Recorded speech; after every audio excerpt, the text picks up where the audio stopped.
if it brought that kid like some sort of safety, that's what really mattered.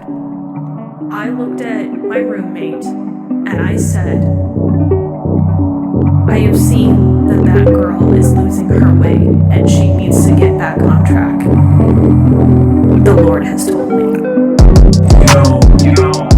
This isn't weird work. you in the middle of the pew like, No, I was just like, oh, Pixar animal or something. That's what I thought. well, you have a deep enough voice to be able to, like, do a lot of range, I think, for deeper things. Yeah, that's what people tell me. They're always like, you should do voiceovers, because I was like, simply because the voice is deep. Like, don't we need a large range of voices, like, in the world doing things, like speaking for people? Like, you just want deep voices? You just want the Allstate guy? You just want James Earl Jones? You just want, like, you don't want people with softer voices? We need them all. Right. Well, it's one of those things where, like, when you hear my voice, the way you hear my voice is completely different from what I hear, of course, right? My voice sounds a lot deeper in my head than it is. Oh, really? Because, like, I'm hearing my voice, and it's not too much deeper in my head, but it's, like, a little bit different. Okay. But like when I try to like make my voice sound deeper, no, not like that. When you try to make your voice deeper, tell me what's that point? What are you doing? Who are you talking to? Okay, like, so hello, I try to my name's Christine. No, not sensual, deeper. You dork. But that's what so what I'm saying is, when you're trying to make it deeper, like, what are you going for? What's the quality? I'm trying to make myself sound like a teenage boy when I go deeper. And what are you accomplishing with the teenage boy? I play video games online. Oh, if that gives you some context. I'm trying to make it seem like I'm not a woman. Why? Well, part of the reason is, and a lot of women who do gaming will understand this, but a lot of the times we get harassed.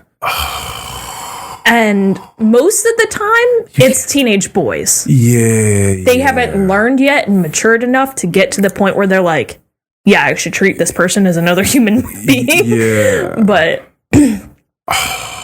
I never know who I'm running into. So if I do have a mic, I try to, when I do like call outs and stuff like that on my games, because I do play a little bit of like shooters. But I don't play those that often. It's just sometimes I'm in the mood for them. I play a lot of single player games, but every once in a while I play Rainbow Six Siege. So there is that. Oh yeah, you're tactical. You could say that. Those games are serious. Yeah, well, because you have a 5-person squad, so you're trying to make sure that you get in a strategic way so that you're not, like, just dying. So what do you know, can you make the voice? Like, what? With listening to myself? I don't know. Oh, maybe it's not going to hit the same. Oh, maybe I could take it. If you take the headphones off and then try to...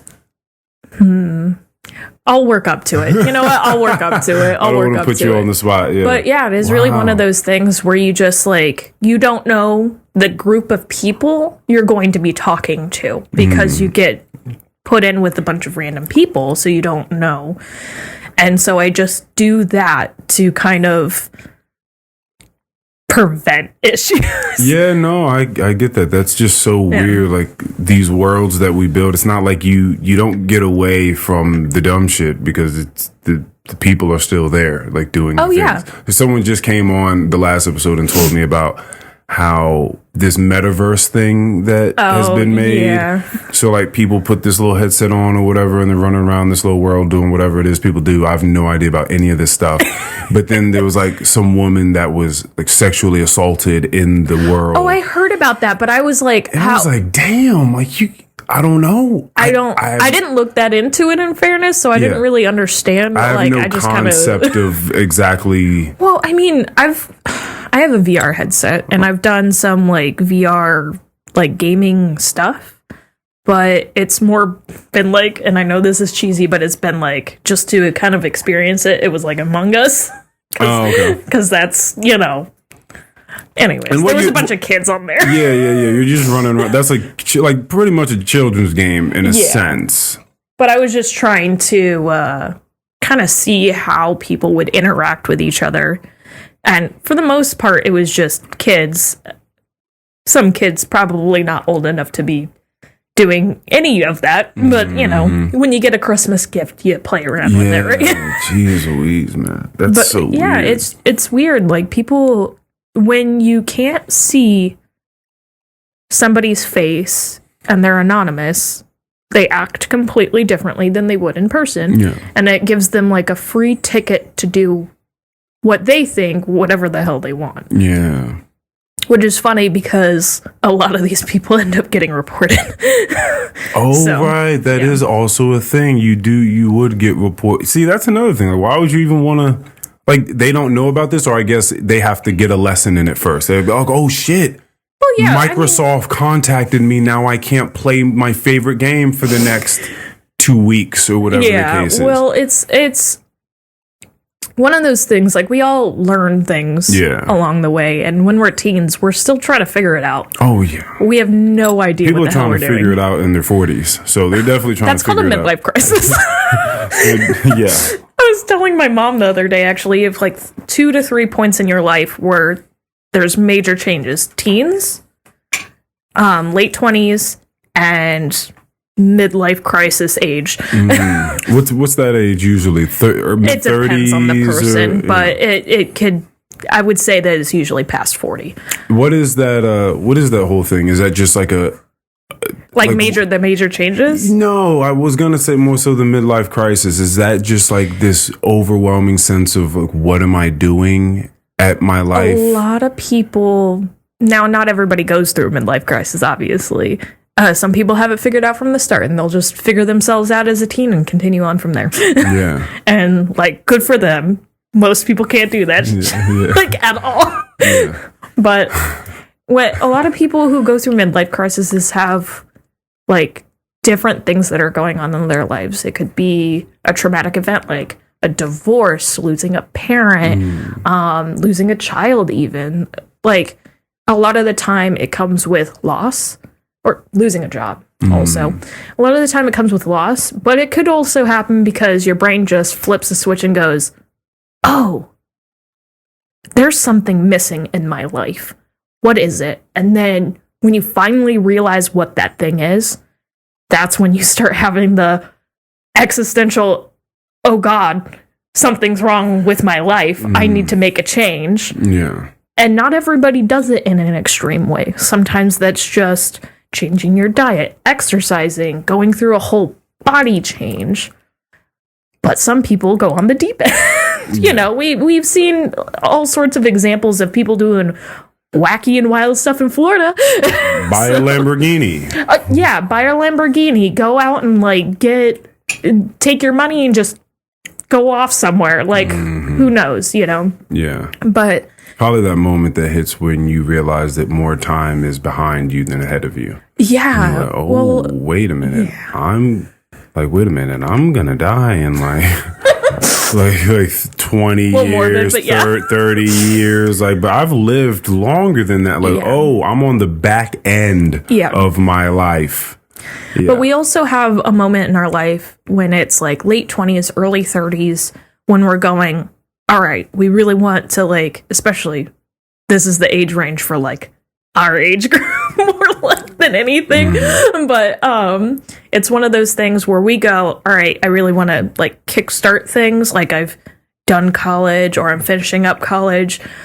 At me, late bloomer in college. Yes, I'm finishing up. I'll be graduating in May. Leave me alone, everybody. It's beautiful, though. It's beautiful. Yeah. But we go through this thing where, like, we're just really want to get what we feel like is our life started, because when we're in our early 20s and we're still in college and stuff like that, things haven't really, in quotes, started for us yet. We haven't got our career rolling, or we haven't done this or that other thing, or we haven't traveled enough yet or something. And so we really want to do that. Or like, you haven't had kids yet, you haven't gotten married, or like, if you even want those things to begin with. So it's just, we have these moments in our lives where like changes start to happen, or we start to realize we want change in our lives, and it just starts this whole cycle of stuff. What was your most recent evolution of Christine?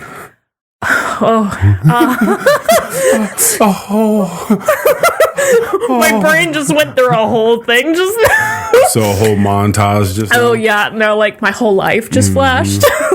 No, I think the most recent big change was ironically a little bit longer ago than like most people cycle, and I think part of that had to do with me moving and stuff like that. We worked together at B-Dubs. Yeah, like 10 years ago or something.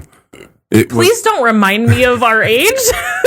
I had no when I contacted you. Look at the years. I didn't even have any concept of like exactly how old you were. I didn't even know. Like, I think you're older than me by a couple of years. I think so. Not too much.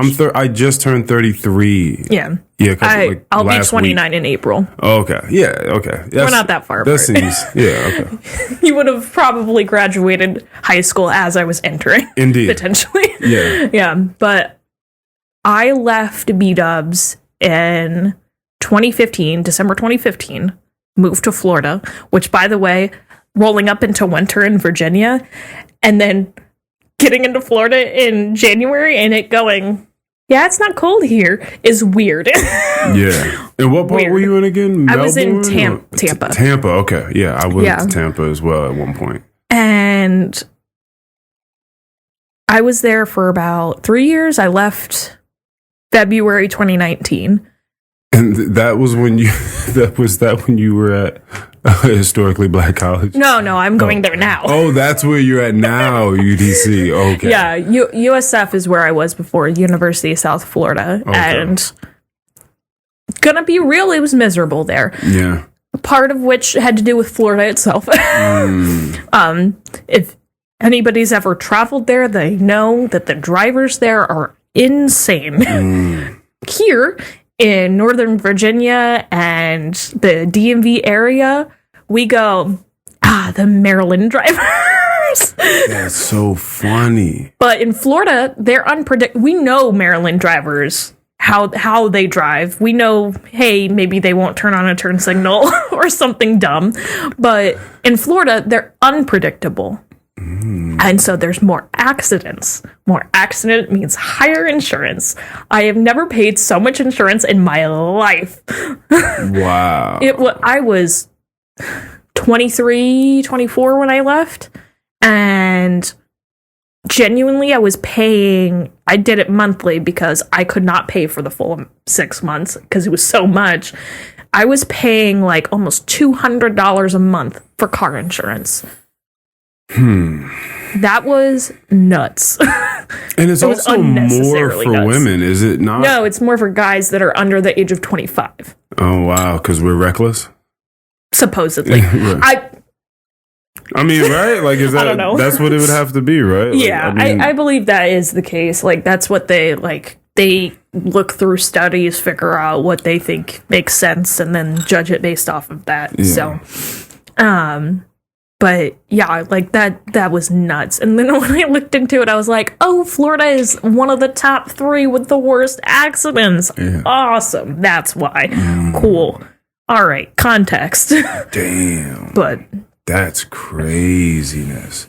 It's so fascinating because there are places in the world I've seen that don't have all the rules and regulations and like when it comes to going on the streets. I think Prague may be one of them where you just see a sea of cars on the street. And it's funny enough because you guys were just talking about roundabouts and and people had like just trying to wrap their mind around that's a Europe thing. What to do at a roundabout.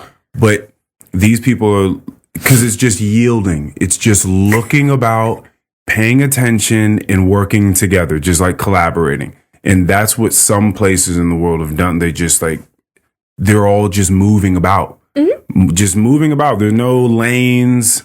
There's none of the stoplight. Like they're just moving. They're just going and people are getting places. Yeah, it's like wild videos. Some of those, you can see in like France and England, some of these insane roundabouts that like, because there's one that goes around, the arch, you know, the landmark I'm talking about. there's a huge one that goes around there, and then there's like this ginormous one that's in London or something like that. And I've seen like videos of foreigners trying to drive there and going, oh my goodness. No. And I've gotten advice from people who travel saying, don't drive in London.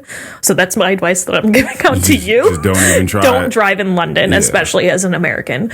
Like if you're used to driving, I tell people not to drive in DC.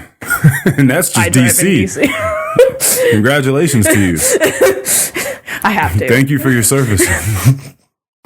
They're trying to like mitigate driving in fairness, but I know too much about their policy because I've had to do a lot of research for school. Yeah.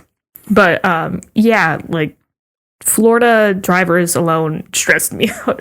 But also like everybody, I swear, was like trying to scam me every time I turned around. And like it was weird. It was uncanny at points because it was like the place I first moved there, like they would take our rent wasn't too bad then as it is now. Like the place cost twice as much as it did, and it's like 4-bedroom apartments where like they do roommates, and it was like $565. Now it's over $1,000. The economy. Really, they took our rent, and we were like, oh yeah, we're paying for the place we're living in, and then they would take some money that they had left over in quotes and make parties for us with alcohol and food and all this sort of stuff. And I was just like, we could probably be paying less for rent and like save money and just go without these parties. Yeah. These things. Like we'll just have our own parties if we can afford it. Like, why are you sponsoring these parties and like paying for them with our rent money? Who was doing that? That was the apartment, like the leasing office. Yeah. I don't know, man. Like I've never heard of anything like that. I just have this vivid memory, and mind you, I had the combination of roommates that I had while just living at that one apartment was wild. One of the roommates I had, I'm still friends with today. She's my best friend and everything. One of them was absolutely insane and was a part of a cult. Oh, yeah, that's love a good cult story. I love a good cult. Listen, you know, like how you get them in there. How do you what's the pull? What's the draw? Well, what the draw for the people, a lot of the people, not all of them, was they would bring in a bunch of people from all over the world saying, this is a great opportunity, we'll sponsor you and all this stuff. So as soon as you tell somebody that's trying to move to the States that this is a great financial opportunity, you already got the hook there, right? But a lot of these people were from like South America and stuff like that, and they would come here. And one of the things that I noticed was that the roommate that we had completely changed over time. So you could tell there was something up. Hold on a second. Talk to me about this. Okay, what the fuck is going on? Again, as we spoke about, no names have to be involved in this. But But what sort of changes did you start to see in this person? At first, before she moved in, we got a little paper saying, this is your new roommate's name, this is where she's from, there's a little background. And I was like, oh, that's nice, they've never done that before. Okay. That was already like this should be a red flag, because she probably sent that and said, hey, give it to my roommate. So she already had a little bit of the weird with her. And mind you, I normally don't judge people for being different, but like odd if that was the case. Anyways, they were just trying to gear you up to be socially acceptable to someone that came from where she came from, or like no idea. I wonder if that was like anxiety driven, like, you know, like, I just want them to accept me, like maybe I can get them started, like they can meet me before they meet me. I'm trying to figure out what that move was. Listen, like this girl, instead of shaving her legs, she would pluck each hair out with tweezers. We don't got that type of time. We don't got that time. I literally watched her do this. How many hair follicles are we talking about? Like, what do you mean? Pluck each and every one of them? Yes, every single one. I'm like, just wax your leg, girl. Damn. She just decided to do it out in the common area for some reason. I know, like, you're leaving your nasty hairs. She's an interesting person. Okay. Yeah. Okay.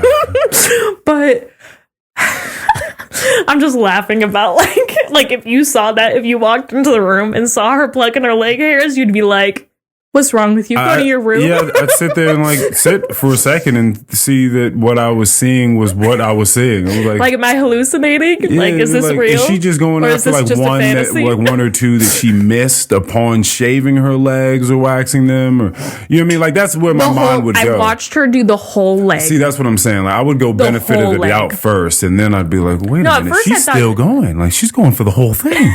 Because she has dark hair, so I thought that maybe she just missed a few. Like, I could understand doing your knee area because that's kind of hard. Mm-hmm. Like, anybody who shaves any part of their body at all, even if it's just your face, there's always one spot that's a little bit more difficult than anywhere else. And when it comes to shaving your legs, it's the knee. Gotcha. I don't want to walk around with just hairy knees.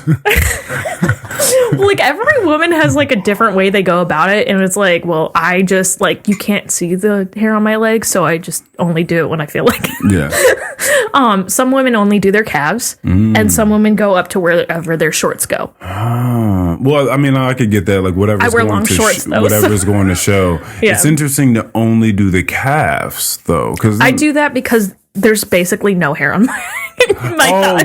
Okay. Okay. All right. Yes, of course. But my hair is so light colored that you can't see it unless the sun is directly shining on my leg hair. You just see golden threads going down. Just the thing is that my hair has gotten darker over the years, but not my leg hair.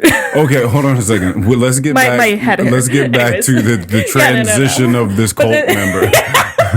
We'll never get through the story. I was about to say, we're over here on leg hair. Yeah, no, it's okay. But anyways, at first when she came in, she was acting really nice and just typical nice person. Hey, I'm here. Here's a little bit about me. I'll be helpful. I'll take my responsibility of my stuff and everything like that. We showed her where how we had organized the place. Here's your cabinet. Here's your shelf in the pantry. Here's where we all have our stuff in the fridge and freezer. We allotted space for you, yada, yada. And everything seemed to be fine. And then the first thing we noticed is she started to use some of our stuff. Okay. And for the most part, that's not really that big of a deal if you clean it up and then put it back. No big deal. And she did that for a little bit. Then we started noticing stuff going missing. Okay, replace it maybe or whatever. Then she broke my blender. Just hard turn. She decided to put something, I don't even remember what it was, but she put stuff in the blender. And mind you, it was a cheap blender, so whatever. It was only $20, so I'm not that. You're not holding that grudge till this day. Well, I'm not really that upset about it, but there's certain things you don't put in a blender. A blender's meant for liquids and maybe a little bit of solid. Some soft solid, some banana. Maybe ice if you want to go like frozen fruits and ice are yogurt. But stuff that's gummy, you don't do gummy stuff. And she put she was mixing cookie dough or something like that in there. I know it was something that she ended up baking. That's all I remember. It might have been cookie dough. I don't know. But what? Wait a minute. Does her breaking this blender in any way, do you think, corroborate with the cult member? I'm gonna keep going there. Okay. I didn't grow up with religion. So, hearing her talk about some of the stuff that went on in her church and stuff like that was really interesting to me. And I was like, oh, that's fascinating. And it wasn't even anything too crazy. It was just normal, Christian church stuff. And I was like, okay, sure. You know, you guys have like potlucks. Cool. All right.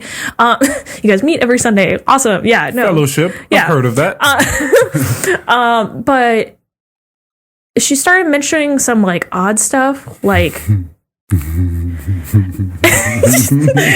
stop, you're gonna keep making me laugh. But it started going with like, yeah, we let people fall onto the floor by themselves. And I was like, what do you mean? And she never elaborated. She was like, oh no, I said what I meant. We let them fall on the floor by themselves. There was no elaboration, even after I asked her several times what she meant. And then I was like so fascinated with some of the stuff that she was talking about. I just remember the feeling. I don't even remember what she was telling me, but because it's been years at this point.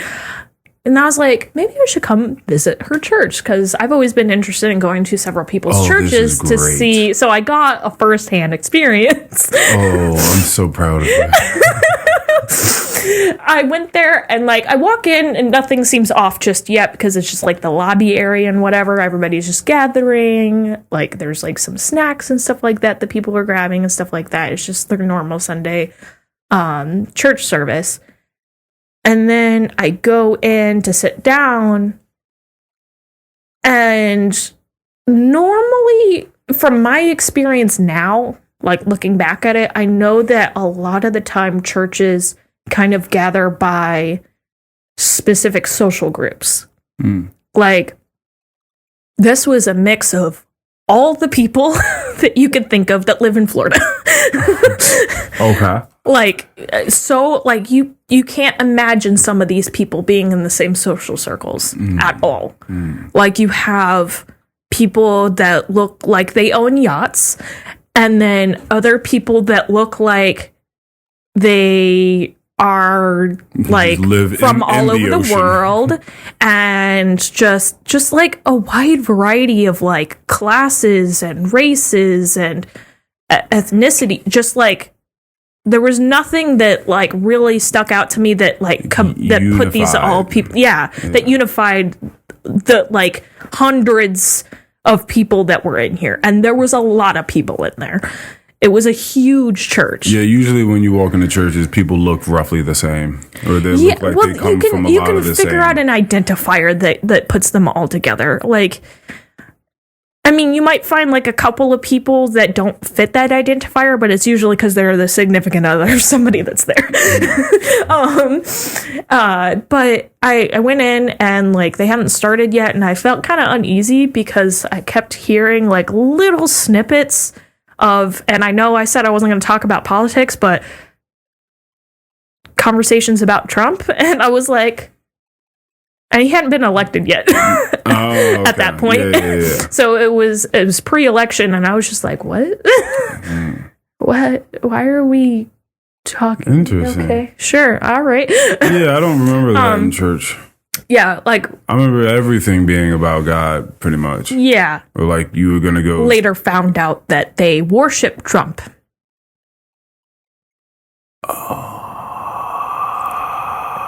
But we'll get into that. Yeah, it got weird. But okay, so the service starts. It just like everything made sense just now. Wow.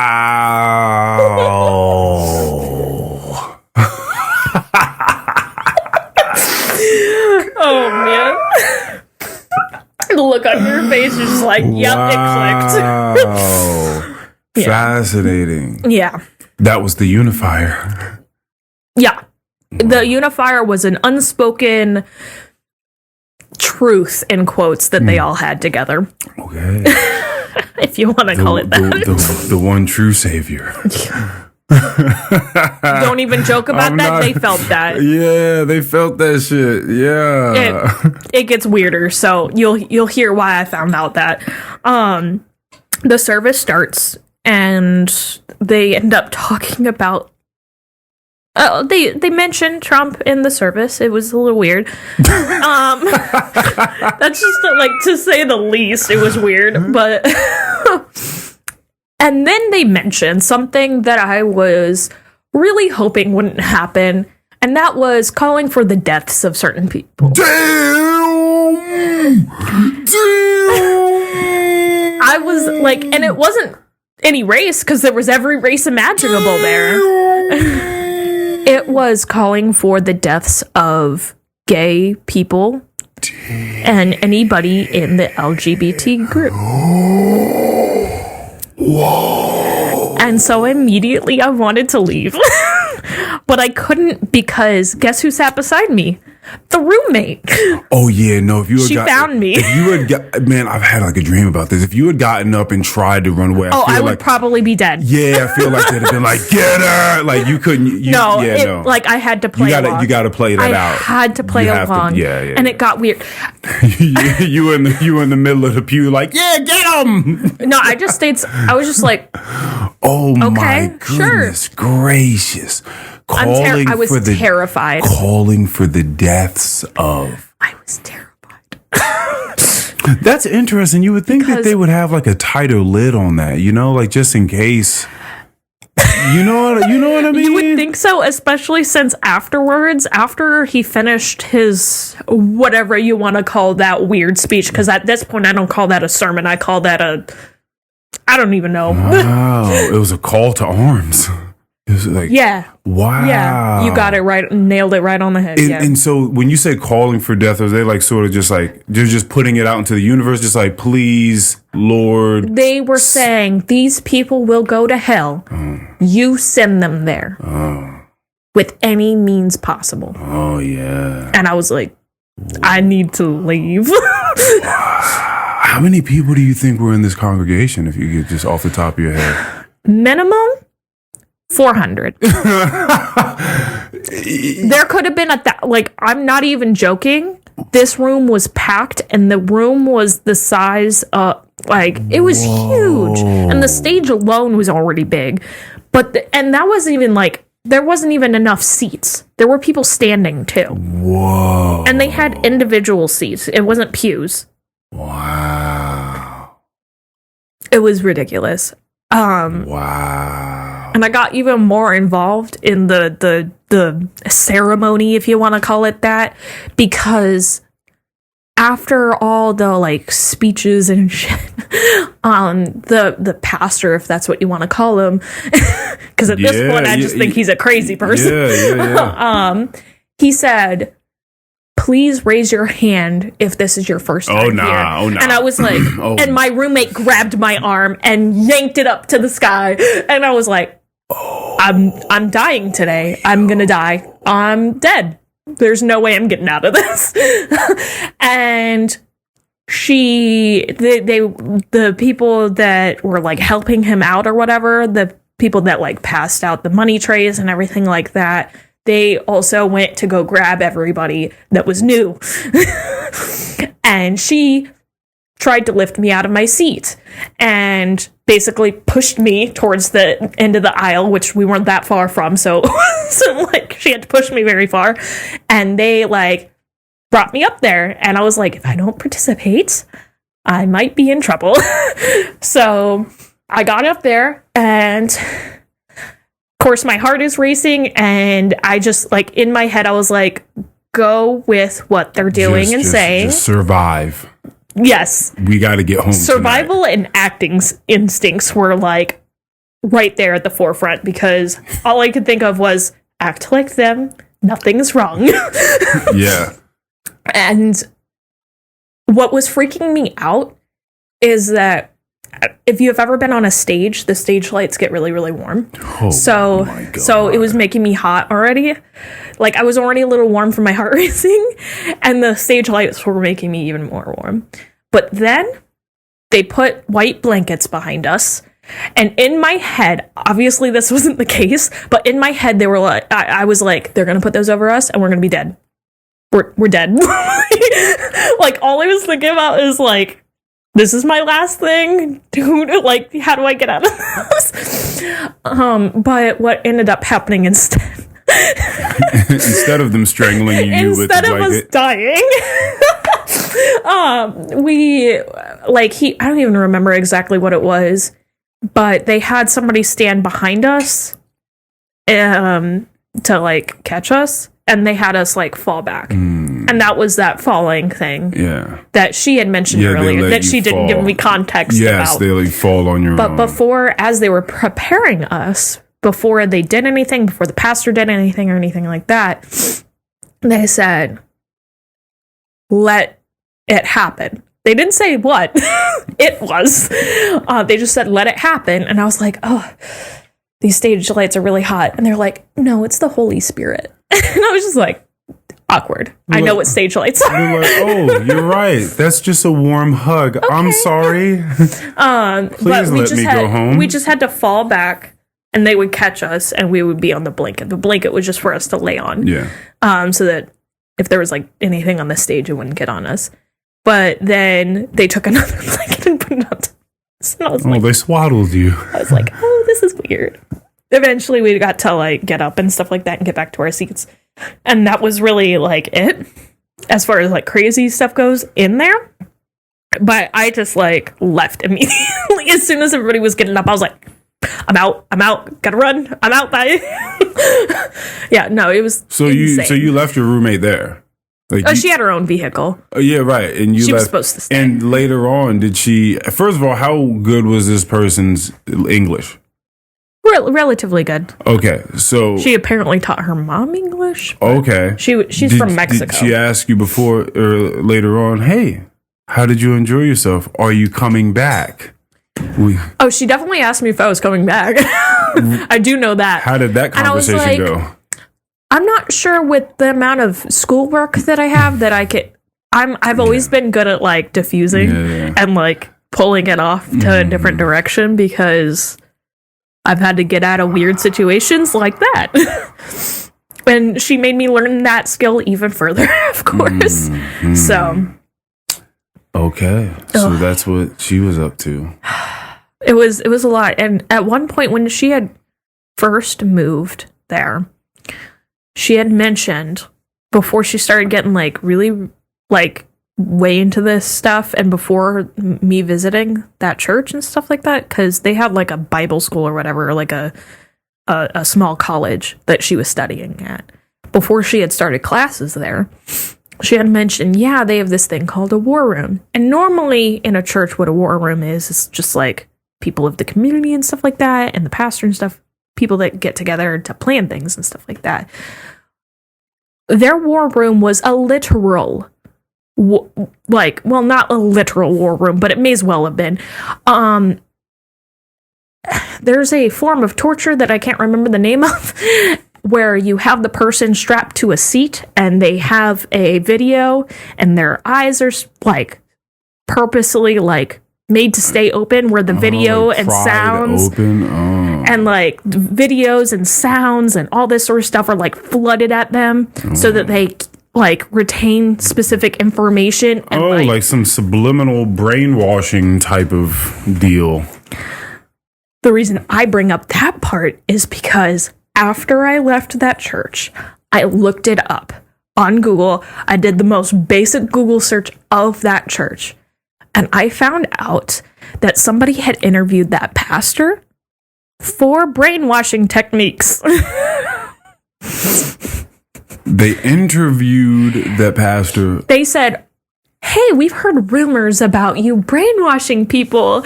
And if somebody's asking you that, there's something wrong. There's something wrong if that's happening. Was this a video or was this just an article? It was an article. Did you see any quotes from the pastor? Like, what did this person have to say? Yeah, they were like, I deny all, like, rumors. None of that sort of stuff happens. We're just a normal church. And I'm like, interview anybody that's only been there once. It is not normal. But that's why I say, like, I don't understand people that are still getting caught. It's like, where this world is headed. Allegations about people are coming out left and right. Like, everyone that is still doing dirt out there, like, understand you're going to get caught. Like, everyone has phones People have real documents and records of everything. AI technology is advancing at a rate we don't understand. Like you can't get away with things anymore. That life is over. Yeah, this is in the 80s. Getting away with crimes and things, that day is done. You can't just, if you do something today, it may not be tomorrow, but there is a day that it's going to come out. Yeah. Like that's crazy. Just thinking you're going to run a church and just like these things are going to be, it's not just going to stay there. It's not. If I had felt you're on a podcast talking about it right now. You see what I'm saying? Like you can't just, it's crazy. Yeah. Well, the thing is that if I had felt comfortable enough, like somebody wasn't going to like say something or do something, I would have gotten my phone out. Right. Oh yeah, no, there's no way you could just pull your phone out. Oh, they would have said something, done something, I don't know, but I was terrified. They would have put you in that damn seat and pried them eyes open and been like, watch this. Strapped you in. Yeah, no, for real. But after that point, I was like, I can't trust this person anymore, obviously. But the main thing was that I realized that it wasn't going to stop and it would get worse with her. And because I realized that, I prepared myself beforehand and thought, if I keep in her good graces in a specific way, then I can make it so that I and others around me don't get hurt. Oh, man. And that worked for the majority of the time. Oh, this is wow. Psychological wackadoo. Like you're in there having a real like warfare of sorts. Mental warfare. Yeah. Yeah, well, how can I appease this person so this person doesn't get any of those kooky people involved in this? And I tried, but she started bringing them over to the house. Oh, yeah. Or apartment, whatever. Oh, yeah. And which is... And when you went back, did you tell your other roommate, hey, listen, I told one of them, yeah. Well, no. I didn't end up telling the other one. I told both of them because there's 4 of us. So they kind of knew what was up, and they were also minding their P's and Q's. Like, everyone was on eggshells to some degree. Like, hey, listen. For the most part, for the majority of the time, near the end, when I was about to move out, the one roommate that I'm not friends with anymore, she decided she was going to go to that church, but not for the religious part of it because of the free food. Wait a minute. Wait a minute. I'm like, you gonna risk your life for this? Wait a minute. They started going to that church for the free food. That was they were like, what? So you told them the story, and they were like, hold on a second. Years later. So you said that they had snacks when you walked in, right? Like you did say that. What were the snacks like? Like what? Well, she knew they were fresh baked goods. That's the problem. That is so funny. I know. I was just like, that's some psychotic shit. What is wrong with you?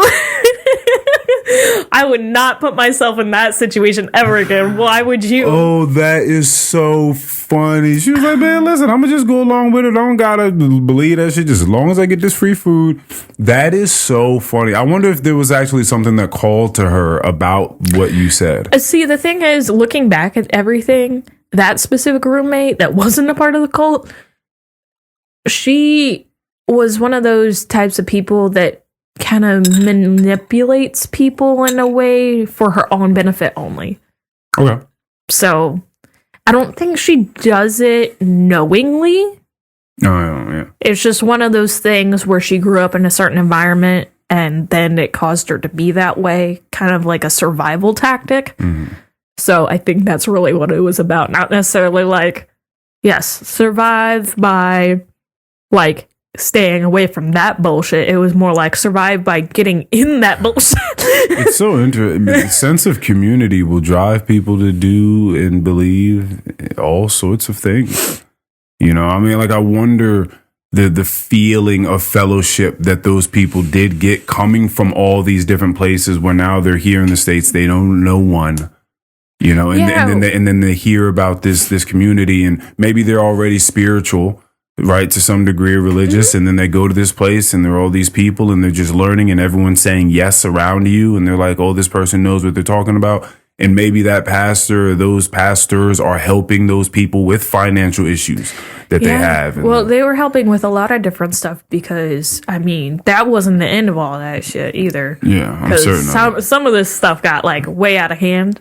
And I even have I still have pictures and screenshots of stuff. Oh, yeah. Like her sending me weird religious stuff. Like I didn't want to cooperate with an unreasonable ask that she had, so she sent me a video of listen to the Lord's words, like she's some sort of prophet or some shit, and I'm like, nah. The Lord was speaking through her. Yeah, but that was way later. Before all this, like I said, I wanted to use some of these survival tactics that I had to make sure that I could protect myself and my other roommates. What I had done is the first one I didn't do intentionally was I told her about some dreams that I had previously. And these are true experiences. In 7th grade, I had my mom's mom pass away and my stepdad's mom pass away within a year of each other. And both times, a week before, they were in complete wonderful health from what everybody knew.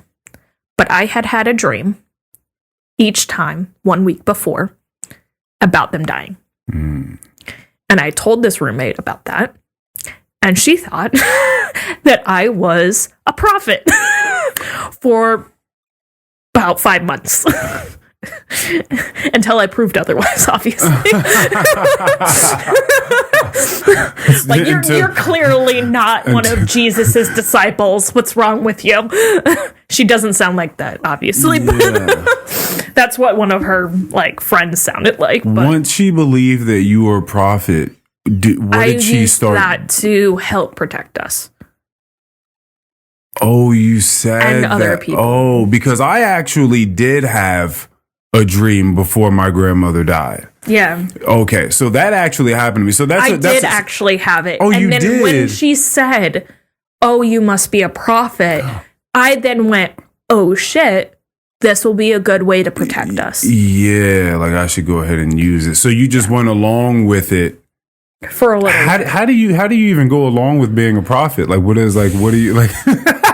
What are you walking around the house like? You're walking around the house in a robe now? No, no. I just played it cool. Yeah, and just didn't talk to her that much. Yeah.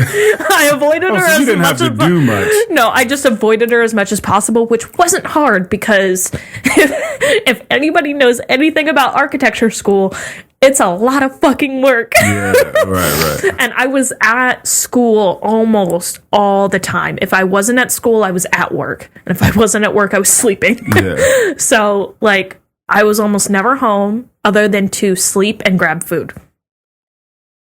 Unless I had some, free time. Obviously, during the summer, I had more free time and I was just working and, chilling at the house. But I strategically used that information to help a child that she had brought over. And this got weird because she kept bringing weird people over from the church, and we were like, who the fuck are these people? She brought a child? She brought the mother of the child, and the child just accompanied the yes mostly. Okay. But the mother didn't speak English, and neither did the child. They spoke only Spanish, and they didn't understand anything we were saying or anything like that. They understood our roommate because she spoke Spanish. They were not from the same country, so it wasn't quite the same dialect, but they understood each other enough for most words and stuff like that. And she had this other person that she would bring over, though. And this person, I'm not sure, what their deal was, but they, seemed even more off to me than the rest of them did. And that's saying a lot considering I had gone to their church service. Yeah. I didn't know what it was, but I just knew something was off. And one time, my roommate had invited me to their little Bible study on Wednesday of that week. And while the mother had walked away to go use the bathroom or something, this girl grabbed the kid by the arm and started yelling at him because he was moving around too much or something like that. It was annoying her. This kid had a clear and obvious developmental disorder.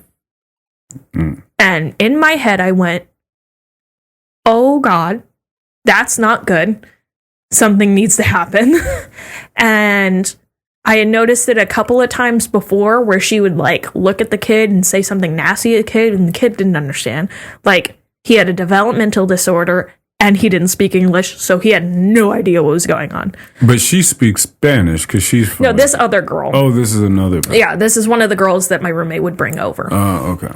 And after the girl had walked out during this Bible study, I looked at my roommate and I feel bad about doing this because I used religion against her. but if it brought that kid like some sort of safety, that's what really mattered. I looked at my roommate and I said, I have seen that girl is losing her way and she needs to get back on track. The Lord has told me. Oh, the prophet. And I never saw that girl around that little boy again. Wow. And it freaks me out to think what would have happened if I had never said anything.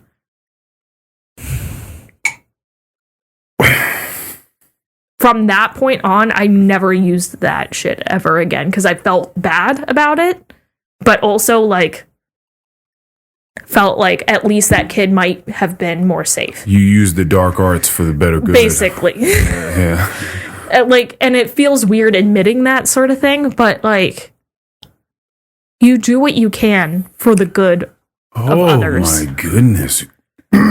Yeah, like I told you, that shit would get dark.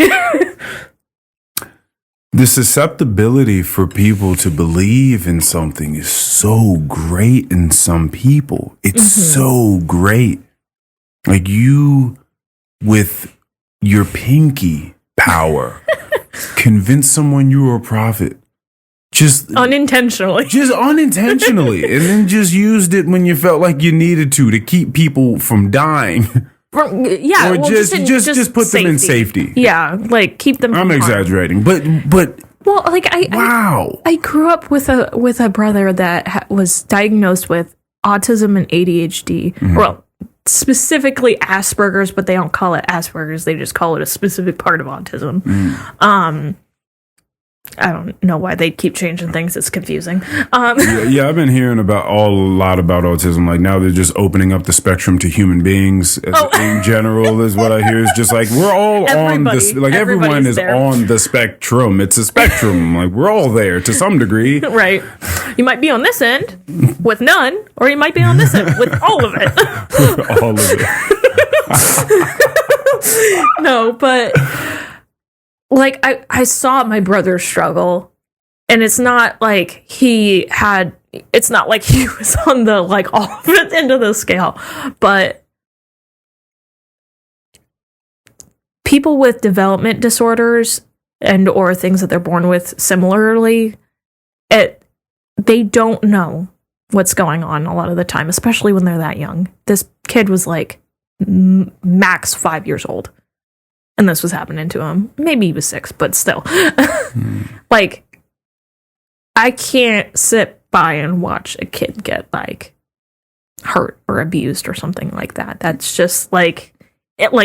I'm one of those people that when it comes to video games where you make, like, decisions that affect the whole game kind of shit, like, I physically cannot choose the bad options. Like, I can't have I feel bad for the characters. Can't have that on your conscience. Like, I've played The Witcher 3 several times. How is it? It's great. Awesome. But it's, like, older at this point as far as video games go. I cannot for the life of me pick the options that will kill Siri. I can't. I just can't. Like, I refuse. Yeah. My morals, my inner being just cannot for the life of me. Like, I guess I just won't figure out what that route of this game is like. I guess I just won't see it. And part of that, just a little bit of that, came from my first playthrough. In that game, I accidentally caused somebody to commit suicide. But, you know, like... You taking traumas from the video games you're playing is like, wild. The lines of where this shit goes is just weird. Yeah. But, no, like, if you were to ask my mom, I've always been like that, though. Mm-hmm. I learn from horrifying experiences to not do that shit. Yeah. But, like, I mean, I grew up, my biological father... He's no longer around. He passed on, but I hadn't seen him since I was 10. Mm. And like before then, some of the stuff I had only heard of, but some of the stuff I had experienced, I have a scar under my eye. That's from him. Like, I don't, like, you can't really see it with my glasses. But it's also old as hell because I got it when I was like, 3? So it's been stretched out and stuff because my head has grown.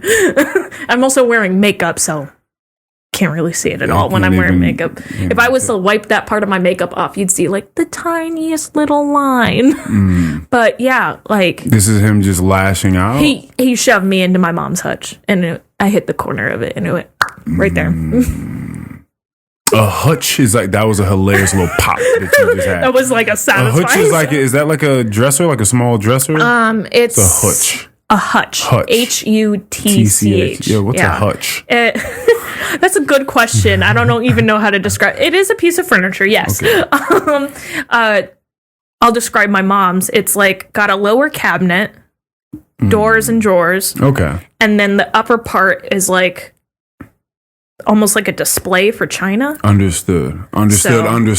So okay. A hutch is kind of a display case, but also storage. But also, pragmatic. You can use it for things. Yeah, got you. It's an old person thing. Yeah. Oh, a hutch is definitely an old person thing. Yeah. It's like who uses the word Davenport. The only reason I know is because of Family Guy kind of shit. Davenport. Wow. Yeah. What's a Davenport?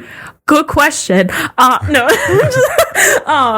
No, I think a Davenport is like the little thing you put in front of your bed that's got like storage or something. I could be wrong. Okay. They mention it like, you know how funny. So many little things. On Family Guy, Lois's parents are rich. Yes. They have they say all these weird shit that nobody knows. Davenport. Nobody knows what these terms are. Yeah, like that's the only reason I know what that is. So since you didn't grow up with you kind of grew up with him a little bit, kind of mostly not. You saw him again, so you didn't see him since you were 10, but you saw him again at age. Oh, never. No. Okay. We moved away. I was born in Oregon, spent 10 years of my life there, moved to Virginia, and never saw him again. Understood. I had talked to him a little bit until I was 13. I think my last conversation, 12, sorry. I was remembering the line of events. Yeah. No, because I remember the last thing I told him was what I thought at the time was my first boyfriend, which we actually weren't dating. Because as a 12-year-old, you don't date. I look back on that and go, you're retarded. What's wrong with you? You were never dating him. What's wrong with you? Yeah, it's weird. So you have these fantasies sometimes of something going on, and it's not. I got my first boyfriend, Dad. I have hung up the phone. I'm not listening to you. I'm sorry. The point I was getting at is, so what would you say now, or has been set in place in your life through these years that does give you grounding? I mean, it's clearly. What, as far as a father figure goes? No. I mean, that was just kind of I just kind of threw that part in there. But I just mean that just gives you like your moral compass. You know, that gives you some sort of grounding. It really is. I'm one of those weird things that your parents always talk about, like things that you did when you were a kid. Like my mom was always really proud that I ate all my vegetables. And she still talks about that, which I find hilarious. It's pretty funny. But one of the things that she didn't mention until like a year ago, which I told my therapist, and she said, that's not a good thing, was my mom was crying, and I was, 3, and I went up to her, and I put my hand on her back and was petting her back, saying, it's going to be okay. I think that's where it started. You've been doing this for a long time. Yeah, and unfortunately, I'm one of those people that sounds like a therapist without the degree, which is not good because that means everybody comes to me with their problems. Some people I'm okay with that. Yeah. Other people, you hold a lot.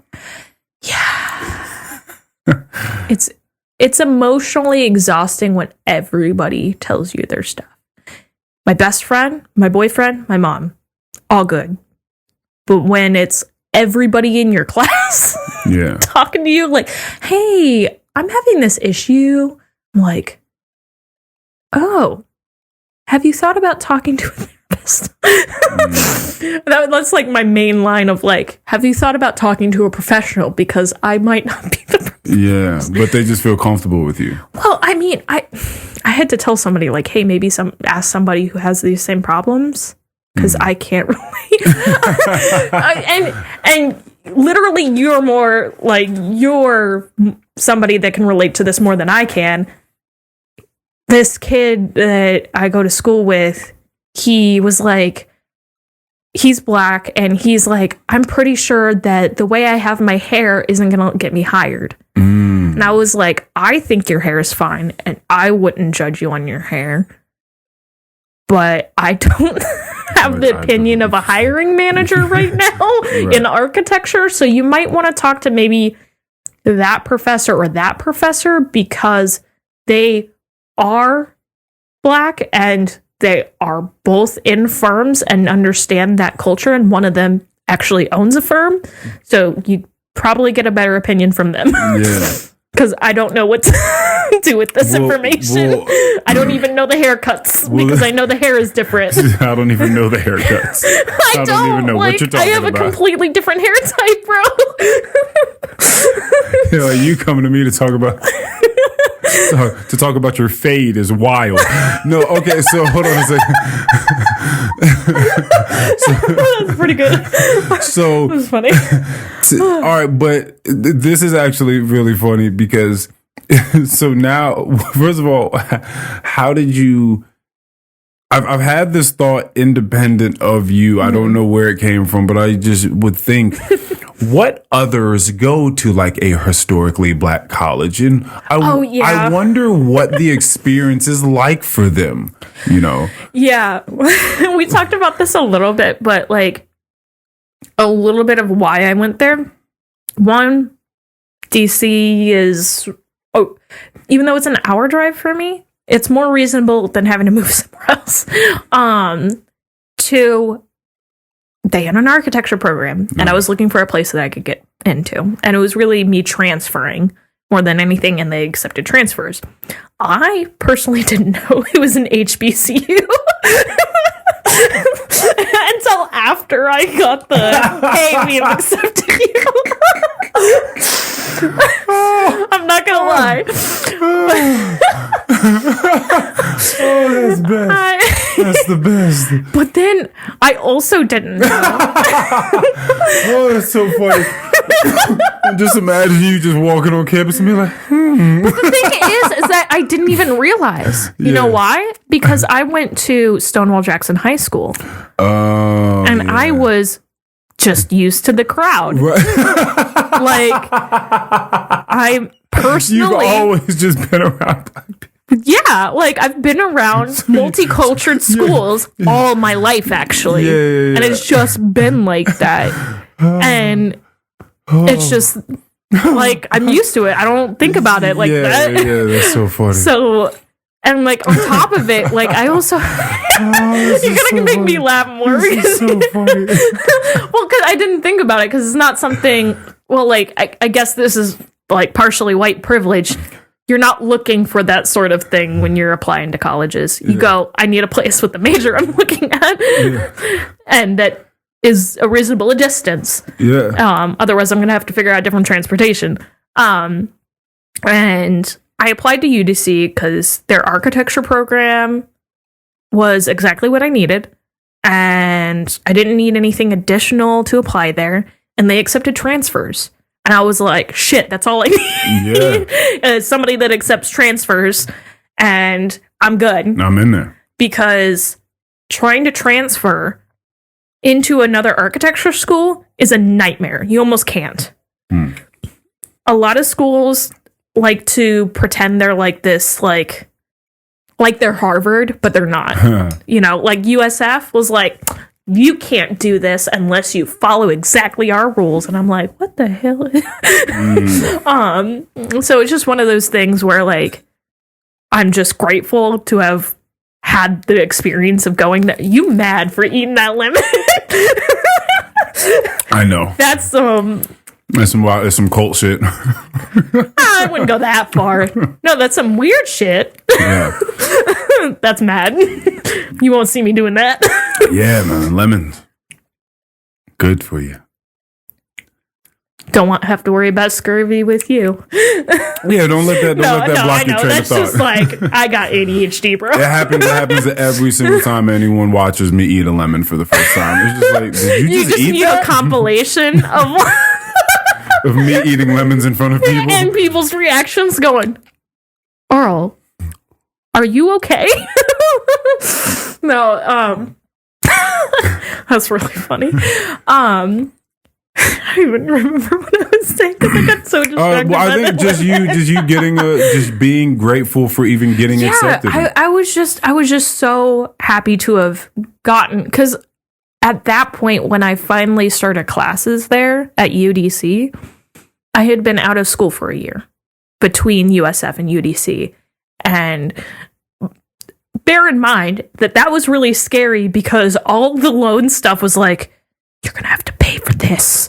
You're going to have to pay for all your loans if you don't quickly get back into school or something. And I'm just like, please, I cannot afford, please, please don't screw me over. So I got back into school, and then a couple months later, I realized that I was going to an HBCU. Oh, that was a couple of months later. Oh, that's great. Well, I just thought, like, in my head, when I first started going there, because in fairness, it was really mixed because architecture is one of those degrees where, like, a lot of white people go after. It's one of those degrees where a lot of white people go. It's like, honestly. Yeah. But in fairness, people, like, groups like, what is it? There's a group of architects, it's like a national thing that they try to get more colored people into architecture schools and stuff like that. And they're doing actually a really good job because the numbers have risen with women and people of color going up as far as architecture schools go. What does one even do how do you even get more of those people in there? You just say, hey, listen. You go to people like places where there's like high schools and stuff like that, middle schools and high schools, where the average is higher for people of color and women or whatever demographic you're looking for, and show them. Just let them know that it's even an option. Yes. Like, hey, this is like, out there. These are the schools you can go to. This is the requirements. These are all the things. And we'll even get somebody in here if you guys want, and we'll teach you a little bit, do a little lesson, because many of our teachers at UDC have actually volunteered, and some of us students have volunteered to go to these schools, teach them some stuff about architecture, or have them do a little bit of this or that or the other thing to encourage them. And there are some things like Northern Virginia Community College has some architecture stuff, so you could go there, do some of their stuff, because their classes are a lot better priced than universities. So a lot of people will go and do that. So they really highly encourage people to come in and go, hey, this is an option. And if you're a creative person, we highly recommend it, especially if you're like, engineering ain't it for me, but I'm okay at math. And you don't need to be amazing at math. You don't even need to be okay at math, because there's only 2 classes that I had to take that had anything to do with math. Actually, technically 4 if you count physics, but that physics professor was pretty easy. So it's much more of a creative endeavor than it is mathematical. Creative and problem solving. You can develop the problem solving. You don't necessarily have to be good at problem solving from the beginning, but you will develop it. And if you don't cut it by the end then you might have some problems. Yeah. But you'll know within the first year whether it's working out for you or not. Because you'll know if your teacher's going, hey, that's a lot of empty space. What does that do? And you don't have the answer to that question, you're probably not doing all right if you've gotten past your first year. Got you. But I got into UDC, not USF, UDC at the very beginning of 2020. And after spring break, we did not come back onto campus because COVID hit. Mm-hmm. But then you didn't have to make those payments as much. Yeah, I didn't have to make the payments at all because I got an in-school deferment. Yeah. Oh, well, yeah, that's right. You wouldn't have to make them anyway. Yeah, no, but I was freaking out because I was like, please accept me.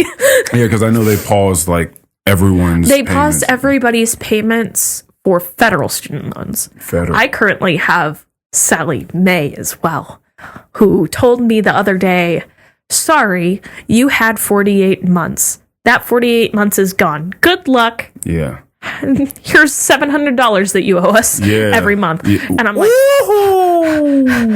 yeah, no, it's bad.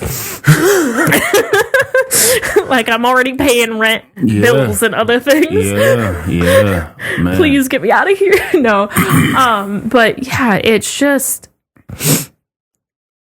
And COVID changed things a lot. Like, all schools across the country, whether it was colleges or, like, middle, elementary, high school, whatever, all of them felt a disturbance in the force. We went online. A lot of our professors had a little bit of a struggle with it, and then a lot of them also were fine. So it was kind of like split 50-50. 50% of them, they were good. They understood. They've had a video conference before. The other 50% of them either didn't understand the technology or just didn't have class. We had one professor that just disappeared. We were like, good thing we did a bunch of stuff before the spring break. We even talked about COVID before spring break. They were like, this might happen. Yeah. It was so weird. But since then, like, a lot of us have learned about this technology and, like, how to just use a computer, apparently. Some people didn't even know how to do that, which is surprising to me in so many ways. Like, I can understand if you don't need a computer. Yeah, some people just use things to the degree in which they need them. Yeah, and that's all well and good, but if you don't know how to sign into your email, and that's your main form of communication with your students, there's a problem. Yeah, that's tough. That's tough. So things went, and honestly, it worked out really well for me and a few of the other students who had an hour drive. There's a lot of students that go to UDC that are in Virginia and Maryland, not necessarily living in DC. A lot of us have an hour drive because of the traffic and how nasty it can get around the city. I need to know why you were called upon for this thing that you told me about. Oh, yeah. Because I'm trying to figure, I need to, there are a couple layers to this, and I want to know how you feel about it. Oh, yeah. I want to know how people around you, like, if you could observe, felt about it. I did get an opinion from somebody. And it was really funny because I enjoy this person's company, and we get along, and it was really funny. But he actually helped me out with some of it and got to present some of the stuff that we're going to talk about. I just the concept of this is so ridiculous. But background information, the reason I got volunteered into this is because I have a 4.0. Oh. And I'm the only person that ever says, oh, I can do that. Yeah. You volunteer for things. I volunteer for things. Yeah. People know they can rely on me. Yeah. Which is partially unfortunate because that means I get more shit to do. More responsibility. Oh, hey, Christine, are you able to do this? Maybe? Let me see what things look like and I'll let you know. We had a professor that was like, oh, we need to get this together. Like, and he didn't actually tell me, like, the lack of knowledge ends up being a a theme in a lot of this HBCU stuff. Okay. He didn't tell me what it was for. He just said, I need a collection of student work. I need it in a PowerPoint presentation, and I need it to be formatted well, and somebody to talk about like the different things. Like the different works, the different pieces. And like the different like tools that some of them used, which I was very familiar with the majority of the tools and could tell what tools they were using in the majority of the projects. So I didn't need to ask anybody. Congratulations to you. Well done. It's not that impressive. I'm going to be real. Well, it clearly seems so to some people. But I had a collection of work from not just myself, but a few other students, because a couple of our professors were really smart and made share folders that a bunch of us could access for student work. Like a Google Drive type of deal? Yeah, it was a OneDrive. Yeah. Like, we all got free OneDrive accounts with our school emails. Oh, yeah. So they would make one for the class, and then you would put all your assignments in it. And that was for COVID because it was more convenient than Blackboard, which consistently has problems. Yeah, for sure, for sure. Because 90% of the things that schools have, Canvas, Blackboard, whatever it is that they use for like grades and stuff like that, and like submitting assignments, there's always something wrong with all of them. But I gathered all this student work, and I got a little bit of something from like multiple different years. And then I contacted a couple of other people because I knew that they would have the years that I wasn't there, the years that I didn't have at UDC because I had transferred. And they were like, yeah, we have these, and these. I was like, that's perfect. Would you be potentially willing to talk about those things? They were like, yeah, just let me know the who, when, where, why. And I was like, awesome, sounds good. And before I had talked to them about getting work, I had gathered the work that I had, and then the professor went, oh yeah, and by the way, this is for our HBCUs with architecture presentation. And I was like, oh, okay. And you just wanted me to gather the stuff, right? And put it in the PowerPoint and you'll talk about it, right? And he's like, no, you're going to talk. And I was like, wait. And the same question I asked you about that cult church. How many people are attending or are going to watch this presentation? So it's several HBCUs across the country, but only the ones that have architecture. Okay. So UDC and Howard are both in DC, so they were both there. And then I think there was about 5 or 6 other universities. And so all of them had 2 professors minimum. Some of them had their like program director as well, depended on their situation. And then they had, all except for us, who only had myself and one other student, had like 5 different students presenting their stuff. Yeah. So it's like 50 people. Sweet. That's enough. 50. Yeah, that's enough for me. That's enough to be like, ooh boy, this is awkward. And other than like program directors and a couple of professors, I was the only white student. Yeah. So that was fun. Yeah. Did you feel highly uncomfortable? Especially since we were the last school. Yes. But I didn't start feeling uncomfortable until about halfway through when I was like, oh shit, our school looks severely underfunded. Oh no, we're the HBCU of HBCUs. Awesome. Because unfortunately, and this partially has to do with the fact that the school is in DC, their funding is strictly controlled by Congress. Which is a weird concept because most schools don't have that problem. And so our budget and everything has to be submitted to them pretty much. Understood. Of course, the school can raise money and all that sort of stuff. But it's not the same. But also, their tuition is capped.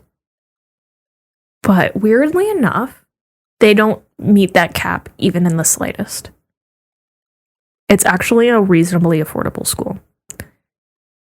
And I'm paying, in quotes, out-of-state fees because I don't live in DC, but I'm only paying like $8K a semester other than this semester versus the like $30K a semester that I was paying at USF, which is mad.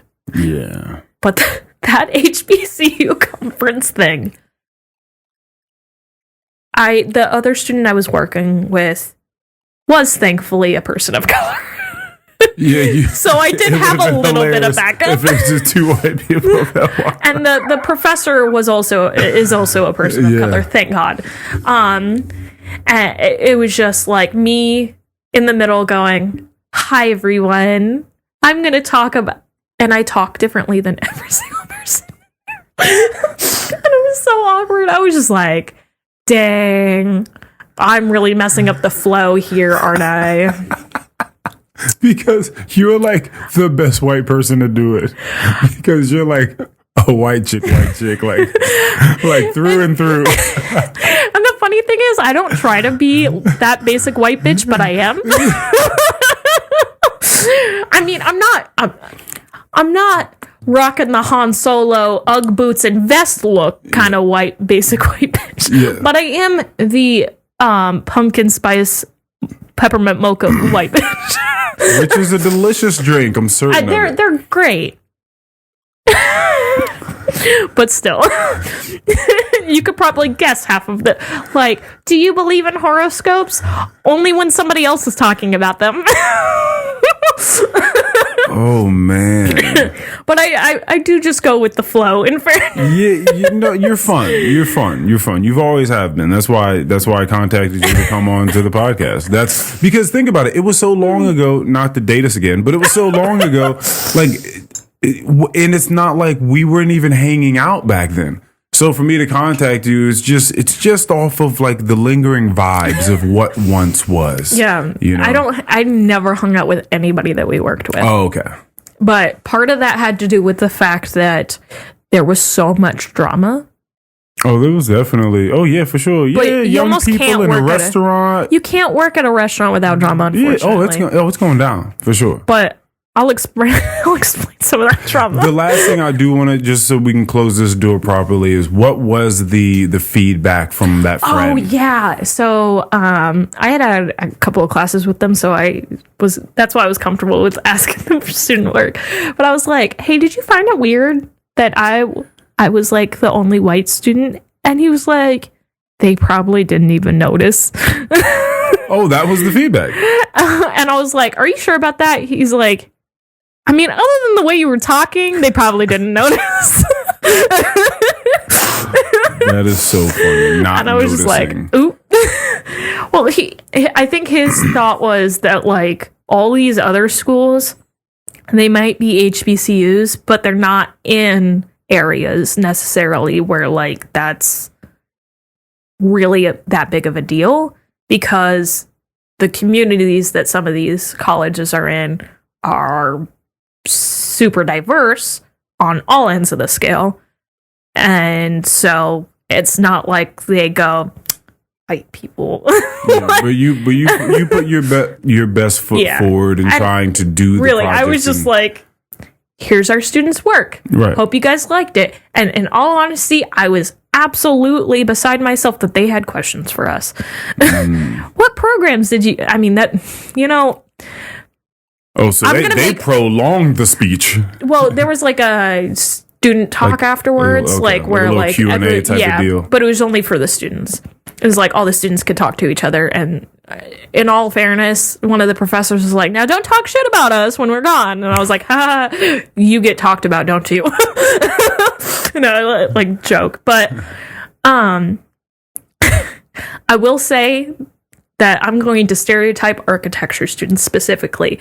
Literally every single time there's any sort of like meeting, conference, anything where like you get introduced to other people in the architecture community, there's always a couple of students that go, "What program did you use for that?" And I'm like, please stop asking that question. You know exactly what the program is they used. Yeah, okay. So they used Photoshop. Get out of here. Okay, so there's okay. I was about to say there's not just like a large slew. Well, there is a lot of programs. I mean, I could list them out, but I'd be using all my fingers, you know? Yeah. But it's like, we have if you're, some of the grad students be asking these questions and they should know better. They know what programs we're using. They've heard all the programs be mentioned and all these different like talks and stuff. Why are you still asking this question? Yeah, that's a fascinating question. What program did you use? Yeah. AutoCAD? Yeah, I wonder if that's just like a question just to have a question, you know, just to fill the void, to say something. I don't even know anymore because I'm the one that asks questions all the time. And I'm that person. I know. It's good. I literally had some, you know, Harry Potter. I know. I've heard of him. Shut up. I've heard of the guy. So, I've had more than one person call me Hermione. That's funny. Yeah. It's like Hermione also at the top of the class. It's nice because it's like they're telling me I'm smart, but it's also backhanded because they're telling me I'm a know-it-all. I mean, isn't that what Snape says? You want to know? Insufferable know-it-all. You want to know? I want to make sure I'm going the right direction, so I ask questions. Yeah. And I'm always the one that asks the questions that everybody's afraid to ask at school.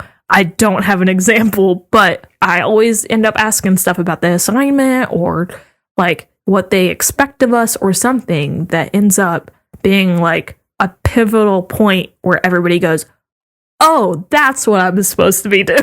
So, yeah, and also keep in mind that it's your type of person that keeps everyone else up to speed. Because there's really like... I'm doing half the professor's job, bro. There's a million people that like want to ask that question. They're just not going to. So then you ask and they're like, which is wild. I'm so glad that she asked that question because I didn't.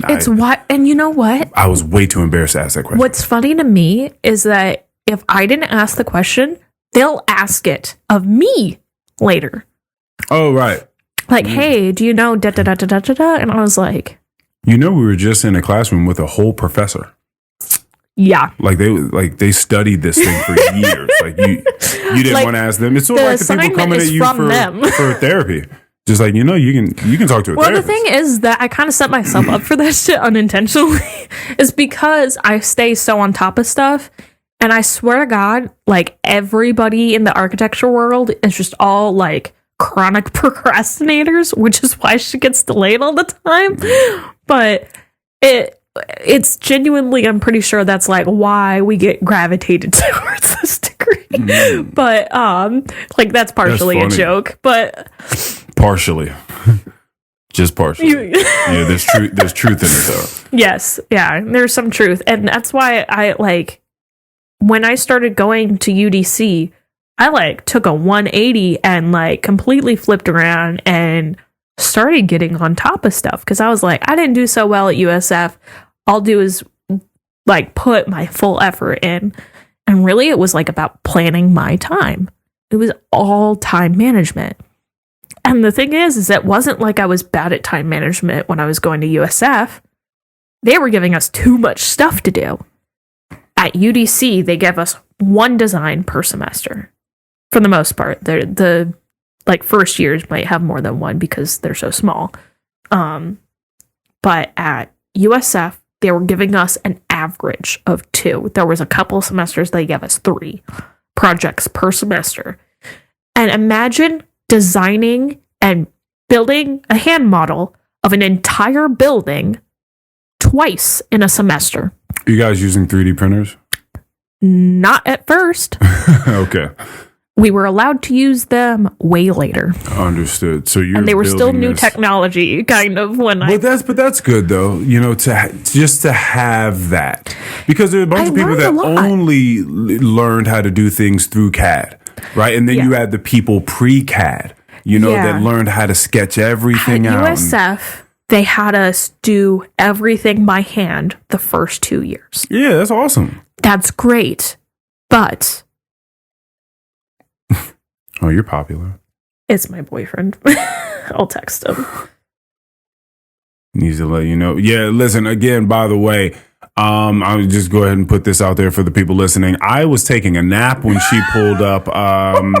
Miscommunication, alarm didn't go off. That was Von Marie's fault. Going to throw her under the bus as well while I'm doing this. Thank you for sitting out there, and hopefully he's just not angry with me right now and being I did didn't that tell him what was going on. Did he finally let you in the house? That good for he's nothing? just worried. I didn't tell him what was going on. Okay. He's always worried that something bad's gonna happen to me. Just in general. Yeah, Just generalized. as soon as you leave the house. He doesn't assume what's gonna happen or anything like that. He mainly wanted to make sure I got safe here and that I told him when I was Does leaving. he watch a lot of news? No. Oh, okay. He just knows that the world's wild? Yeah, pretty much. He knows that the world is an unfortunate place sometimes. Yeah. But yeah, they had us do a lot of stuff. And I even was in a wood shop, making things out of wood and all sorts of stuff. And that was wonderful skills. But they should have transitioned us into doing computer stuff a lot earlier. And the reason I say that is because you pretty much aren't using a computer at all for maybe anything other than finalized floor plans until you're almost in what most people would consider the graduate part of it, which is insane because if you want an internship, you need to know how to use a few things. And one of those things is Revit, which you probably don't know what Revit is. It is also AutoCAD, which is the traditional CAD program that a lot of people know from Autodesk, also owns Revit. And Revit's just an easier way of making pre-built stuff to go into a building. So you could they already have the walls, really basic walls pre-made, and you just measure it out and easy peasy. You can put topography in there. You can put furniture, interior walls, windows, doors, everything. And there's a bunch of different components in it that are already available to you. You just got to lay everything out in the way that you want it to be laid out, in the measurements that you want it laid out in. And they didn't teach that until you got into the really, really advanced courses, which is wild to me because if you use a CAD program like AutoCAD, it's by the line specifically. You can get little 2D images that are chairs and furniture and toilets and stuff like that. No big deal. You can find those online. But having to do every single line just to make a box is insanity. Mm-hmm. And it takes forever to do that. And now I understand if they told you, hey, you're not allowed to use the program until you've done enough development on your plans using drawing. And then you can go to do that. Problem solve enough to get to a certain point and then move it to a digital format. That's fine. I understand that. You don't want to see digital until a certain point in the development. And I get that. But when you're not teaching students how to use specific kinds of technology that are pivotal in order to get hired, you're really putting them back and you're putting your program back in the Stone Age. Yeah. And it really sucks because a lot of the skills I learned there are really helpful. But if I didn't go to UDC, I don't think I would have gotten hired. Because I learned so much at UDC as far as technology goes. And it wasn't even just computer programs. It was learning about the different technology that is available to us, whether we're using it or not. Like 3D printing, different sustainable options that you might bring into your buildings. Not once did anybody ever mention the word energy at all at USF or the word sustainable. They were not worried about that. They don't care. They don't give a single, nothing. And now I know how to... was never brought up. Solar panels. Yeah. That's what you're saying. If you put a solar panel on your building at USF, they would probably look at you like you were crazy because they did things so old school. And they got all the sun. They have all the sun. There's only like a month total where like it storms. Interesting. Yeah, no, it just didn't make any sense to me. Like after I got to UDC, I was like, why? There's no reason for that. And I'm really, really proud of UDC pushing all these like different things, because the thing is that these firms, all these architecture firms across the country, and then these ones that are like old school and stuff like that, they want to hire people that know these things. They want to know if you can do an energy analysis. And if you know how to do an energy analysis, you know how many solar panels are needed for a place in order to like fuel the entire building or house. You know, like the kinds of like all sorts of these sustainable things that you can add to it to hit these points that they want. Like there's things like LEED certification, which is like environmental like certification and all these different things where you like hit certain points on a checklist and then you're just certified. But then there's like bronze, silver, gold, and platinum levels of LEED. And you can have the most sustainable building and get like not only a plaque on your building. It's not just like, you did it. You can get tax incentives. Yeah, I saw that coming. Tax incentives, but not just that. If your building has all these sustainability factors, you're helping with the environment like a lot, to the point where your building is now more efficient. Your building doesn't need to take all the water and energy from the city. It provides its own. It has become self-sustaining. You don't need all these extra things. And in fact, you now have additional things that you can put in your building because you have made it so that you don't have to do these things. We won't speak on it, but interesting that certain places wouldn't open their mind to other ways of thinking that would allow for some of these efficiencies. We'll end that there. But interesting. That is very interesting. Yeah. So I'm certain. So you only had to take a couple of math classes, which is also fascinating because I think that it's all about the structure. Lay people would think more. But I'm certain you've had to take like history of architecture in certain places. Is there anywhere in particular, any point in time in life where you feel like you're very drawn to that style of architecture? So I feel like I'm cheesy when it comes to like the specific kind of architecture that I'm into, but it has everything to do with light. Okay. And colors. Talk to me about this. Like you described me as bubbly at one point. And I'm just going to use that and go with the word vibrant. Okay. And I feel like I think you're vibrant. We can like, instead of bubbly, I'm going to replace, because I don't know about how you and the boyfriend feel about that. No, that wasn't it. Like, it's a joke now at this point. But vibrant's a good word. But like, I see a lot of things as like, everybody has negative points in their life, but I try to think very positively, and the word vibrant and like colors and stuff like that really just like fuel my brain. when it's gross and gray and like nasty outside because it's storming and stuff like that, I am sleepy and tired and everything like that. But when the sun's out, I'm like, I'm awake. I'm like, I had to have caffeine before I came here. Otherwise, I would be dead to the world. Yeah, that's why you went to go get the pumpkin spice. I didn't get that today. Oh, you didn't get that today? Okay. Yeah, I don't think they have that right now. Oh. I did have peppermint mocha. No, I make coffee at home too. So, but I really like Frank Lloyd Wright.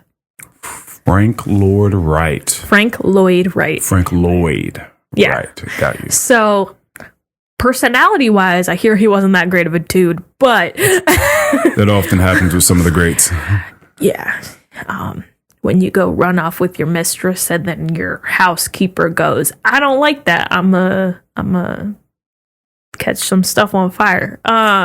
That's not fun. Anyways, I might be remembering a different architect, but that's okay. What age was this? What year? Like, when was he living? That's a good question. Because everyone may have been running off with their mistress at this time, like, depending upon how far back we're going. I think he died in the 60s. Yeah. Yeah, because a lot of his shit's in black and white. Gotcha. So, where was he living? Where was he based? So, he kind of did stuff all over the country, but a lot of his work is in Chicago. Oh, okay. I haven't been out there, but I hear it's beautiful. No, I have been out there. It's just been a long time, but yeah, like his work, and I wish, like, I mean, I know people listen to it and watch your podcast, so it's kind of like there's several different like experiences going on here, but I would love to pull up like just a random like here's falling water kind of shit. Okay, right there. I'm going to put a picture of Falling Water by Frank Lloyd Wright. Yes. As soon as you did that, I'm going to place it right there where your hand went. And then... Post-edit. We know. No, but, like, it's really, like... His whole thing was light and nature. And I am all about that. Like, that house in general, Falling Water... He incorporated a small like creek that came through the bottom of it, and he put a cantilevered. You know what cantilevered is? Absolutely not. It sounds beautiful. If I had two sticks, I'd show you. But cantilevered is just like one support and like the like a balcony if it had come out like really, really far with no support on the end of the balcony. Oh, okay. The only support was like it being attached to the house. Oh, shit. Well, like normal balconies can come out. Yeah. Like a few feet. No big deal, right? They can support themselves. You just have like the slab come out and then you got the little grate so you don't fall off. Yeah. No big deal. The cantilevering of this was so far out that that everybody that worked on this with him thought it was going to break as soon as they were done. Like, come off. Like, all the way off. Like, it would just fall. And it never did. And it's still up to this day. And that's mad. But, like, the creek goes under that balcony. And it's really, like, everybody who has visited there, I haven't. It's one of those, like... architecture, like wonders of the world, pilgrimages. I was trying to think of the word. I knew it started with a P. Yeah, it's like a pilgrimage for architecture students and architects alike. Like it's one of those things that you have to go see because it's like one of those architecture history things. Like that is like an insane, intense cantilever that at the time they never thought was possible. So, and one of the other things that he did, which is a little bit crazy, he, along with designing, and he did a lot of houses mainly, along with designing any of the things that he did, he also designed and built all of the furniture, which is intense. Like, absolutely, like, madman intense. Yeah. Like, who does that? But it got to the point where, like, every single piece of furniture that was for that room was meant to stay in that room, and he would come and visit you. And if he saw your furniture out of place, he would push it back, and there was, I don't remember which, like, thing that he designed that he did this, but one of the things that he designed, the owners of the house kept moving the stuff, so every time he came back, he would move it back, and then at one point, he just nailed them all down. So he's a madman. And ran off with the mistress and got stuff burnt down. Yeah. So he builds this beautiful stuff. So not only is he an architect, but he's an interior designer now. Like, mad. Absolutely mad. But yeah, like he wanted the entire experience, the experience of everything to go together. And it was just one of those things where as architects, you as an architect, you design for the experience and the usage of the individual. as well as the health and safety, but that's not really what I'm talking about right now. When you walk into a museum, you see art. You expect to see art. Your experience is to walk around, see the art, and maybe experience the building a little bit, but the main attraction is the art.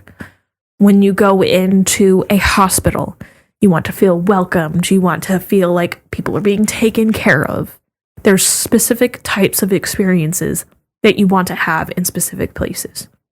In a house, you want to feel like you're at home. Everything goes together. Nothing feels out of place. You don't want to feel the stress of like having to do this, that, or the other thing in order to make your house look cohesive. And that was one of his things, that like making everything go together and be consistent with each other was the thing. So he would have the dining room table and dining room chairs built, the couches, the tables, the beds, everything, every little thing, the lights that were up on the walls, everything was done with intent, which is insane. And I won't be designing the furniture along with it, but there's a lot of architects that do design furniture on the side. And in fact, one of my classes at my old school, USF, Materials and Methods, I believe, one of the projects, which I didn't get the chance to do because something happened that semester. I don't even remember what. I think it was hurricanes. We were meant to build a table or a chair out of cardboard completely, and it had to fit a certain dimension. And that is something that has been consistent among architecture schools of that sort since he was around, which is fascinating. You see, like, the interconnectedness of all these things. Do you have any of those sort of aspirations, or do you just want to work on the buildings themselves? So that's one of those things. My main goal, I do want to work on the buildings mainly. My main goal is to, obviously, finish school. I'll be finished and graduated in May. Congrats. It's been a while, bro. Congrats. Get out and get the experience I need. Take my exams, get my license. Cool. Step 1 done. Get license. Get enough experience out there to feel confident enough to make my own firm. I want to own my own firm one day. As well as I want to either group up with or start a foundation that helps communities across the United States. And that foundation and the firm together, working together to build up communities. Building community centers, finding out the needs of the communities, and trying to make solutions using architecture to bolster, like, everybody that is in need. And I know that's like an insane, like, high aspiration, but after seeing the things throughout my life of, like, I at one point was living not just paycheck to paycheck, but worse. And I at one point was homeless for 2 weeks and never really talked about it with anybody other than like 2 people. And like seeing all the different things that like people don't really have access to because of the changing times. Like churches used to be the place to go if you were having a hard time.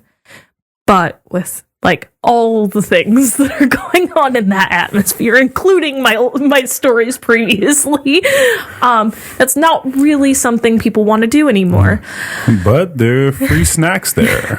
Yeah, apparently. Yeah. It's just like if we can have our communities and work with them to really like have people thrive instead of just surviving, then we can get through it. I mean, my thesis alone is like, again, every time. I don't think I can count how many times I've hit that thing. My thesis alone is about taking vacant building stock in DC and putting vertical farms in it in order to...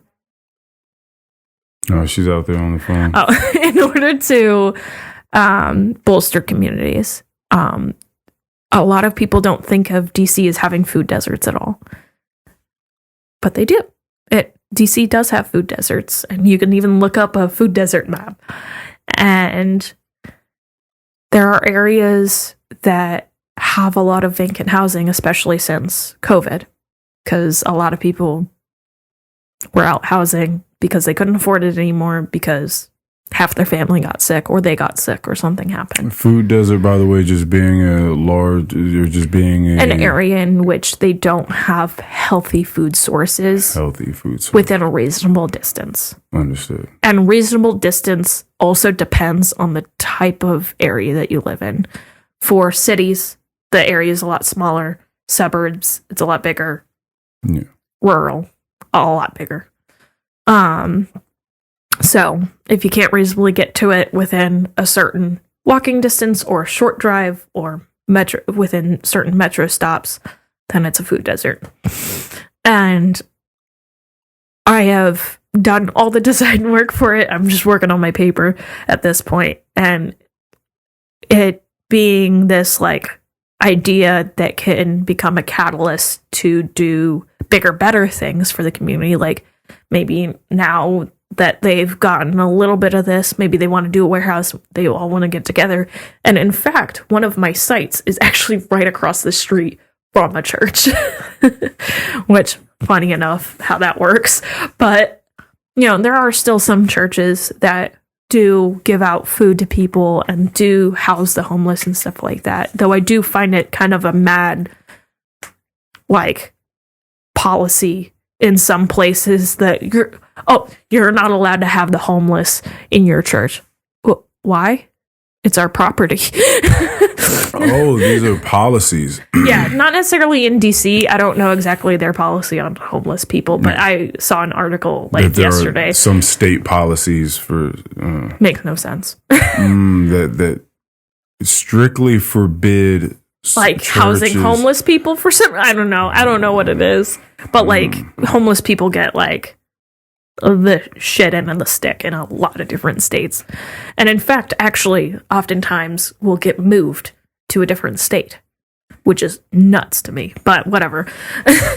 But it's just like if we really like think about what is needed in this country, a lot of the things that we need and want aren't going to be done through like voting, unfortunately. Yeah. I'm not trying to get on politics, but like every single politician's an asshole. Like I think we can all agree on that. And it's just like almost none of them are in it for us. We have to do our own thing. So let's do our own thing and help each other out in a way that we all agree on. Yeah, so. And I don't think anybody disagrees with food. So yeah, trying to get people to work on just a small local level, getting involved with their local politics or just involved with one another, just with the community. Just the politics of school alone gives me like nightmares because I got added onto the honor society and everything like that, and just trying to get like our stuff figured out for that. Like I don't know what I'm doing anymore at this point. I'm like, I don't know. I wanted to help out doing these things, but I guess we're just SOL right now. So yeah, there's just a lot of stuff going on, and if people had more support systems, a lot of things might get solved potentially. Yeah, that's the theory. That's the hope. That's the dream. Yeah, that's awesome. But yeah, that's very cool for you. Yeah, I told my mom about that, like wanting to do a foundation in an architecture firm. She just started crying, going, "Oh my god, that's so sweet!" And I'm like, I remember when you patted me on my back and told me it was going to be okay when you were just 2 years old. You're doing it for everybody. Yeah, but it's just I've been told, and like I don't really care anymore what people think about this, but I was told by a specific individual that I have a savior complex. And I don't mean to. It's just I don't like seeing people upset or in like pain or anything like that. I just it hurts. Because I have so much empathy that if somebody starts crying, I'm gonna cry. Like, you can't cry in front of me, bro. Yeah. Like, you can't do this to me. I'm gonna start crying. No, yeah, like it's just like I immediately start like taking on other people's emotions unintentionally. And don't worry, I've been talking to a therapist about it. Yeah. Well, that's why I was asking you about the evolution of you and like the most recent sort of like step or revelation for you, because you're someone that is curious. You're asking all the questions. Right? I like information. You want to know, and Sponge. and you're down with therapy. So it's not about just knowledge-based things like how can I put this piece of architecture together. It's how can I put myself together. Yeah, you know what I mean? Like, you're trying to figure out the external and the internal. So that's why I was asking like, what's been like the most recent step you feel like you've taken as a human, as you know. Like, it's really just like discovering that I can actually do architecture. Oh, really? Because at my old school, like, they made me feel like I sucked. Like the professors, they pseudo kicked me out. They didn't actually kick me out. There was no paperwork to kick me out or anything like that. It's just they were like, your grades aren't good enough. And all the grades that they were talking about were all opinion-based. Opinion-based grades? Yes, because in studio work, you design. If the professor doesn't like your design, that's their opinion. Oh, and they could give you a grade based off of that. Oh, you're right. It's sort of like art in a sense. Like, you got to grade. Well, I mean, it is art. Or writing. Like, anything creative that you can create can be judged by somebody in a way that you didn't intend. Like, we had... I still have this model of this wonderful thing where I did, like, all this, like, playful light and stuff like that. Like I mentioned, like, I really like Frank Lloyd Wright's way he plays with light. And I tried to really push that through with this project. And in fact, I even presented it at UDC to a couple of people to see what they thought about it. And they were like, this is great. What grade did you get? And I said, I got a B-. And that wasn't good enough for them because I got all of my grades for studio, which was 6 studios, were all, except for one, B or B-. And to them, that meant that I wasn't allowed to continue on without going and retaking 1 or 2 of those and getting an A. My last studio that I had there, the professor called me into his office on the first day and said, if you do not get an A by the end of the semester, you will not be able to go on to the advanced courses. Wow. And in my head, I was like, that's fucked. But I, like, a couple weeks in, I had quit my job so I could focus on school. And I still wasn't good enough. I got an A on the first project. The second project, I decided again to play with light. And they just don't like that for some reason. The thing is that every time I listened to the professor and their advice, my grade got brought down. It's like, oh, that's great. Okay, I'll try that. Come to find out at the very end of the semester, like, hey, you know, the advice that we give you is just a way for you to go around, not necessarily that you have to follow it. I'm like, why the fuck you say it then? And so none of these critiques that they have are about the logistics of the architecture actually like, working did I out. solve the problem? And did I do it in a way that isn't the same as somebody else? That's what we should be answering. Right. Yeah, Not this seems interesting. Copy paste, because I copy pasted for the first project of that semester and got an A. School is fascinating to me for these sorts of reasons. Like it's nuts. You know, because it's not math. It's not hardcore math, you know, or science. So where there is just an answer, you know? Yeah, that shit I'm good at. I know well, that. Yeah, because the answer comes out, and you're just like, that's the answer. You have crazy. to grade me right on that. Yeah, like you have to give me. There's no in between. Yeah, there's no interpretation. Know what it is. X equals this. Like that's what it is. When it comes to stuff that is judged by a single individual, and they could just go meh. Doesn't quite tickle my fancy. That's I'm not impressed. Awful to me. And on top of that, they never told me what I could change. So how am I supposed to get better? Wow, how really? am I supposed to get better? So you get a grade, but like you just get a grade, and you don't even get your grade right then and there. You get your grade way later, and you only find out through the school system. And there's no recourse. Because it's not like there's a test. There's no conversation. They don't sit you down. No, the way that, and this is like all architecture schools, the way that they structure presentations, because you present your project. You like talk about it. You go, here's how we did it. Here's the process. Here's my final, yada, yada. The way they do it is they have the professor, and then they have what's called a jury, people who judge your work. And those people listen to you talk and look at your stuff and go, this is what we think.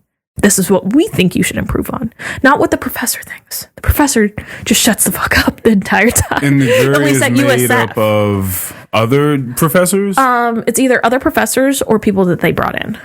Oh. From other firms and stuff like that. Break. Yeah. I need to use the restroom. Yeah. Break. Bathroom break. Do you stretch? No, you don't even have the time to stretch. Yeah, it really is like that. No, I like. Oh yeah, you got a nice little crack there. Yeah, my neck pops real loud. It like scares people sometimes. Yeah. How about massages? Have you ever gotten like a professional massage?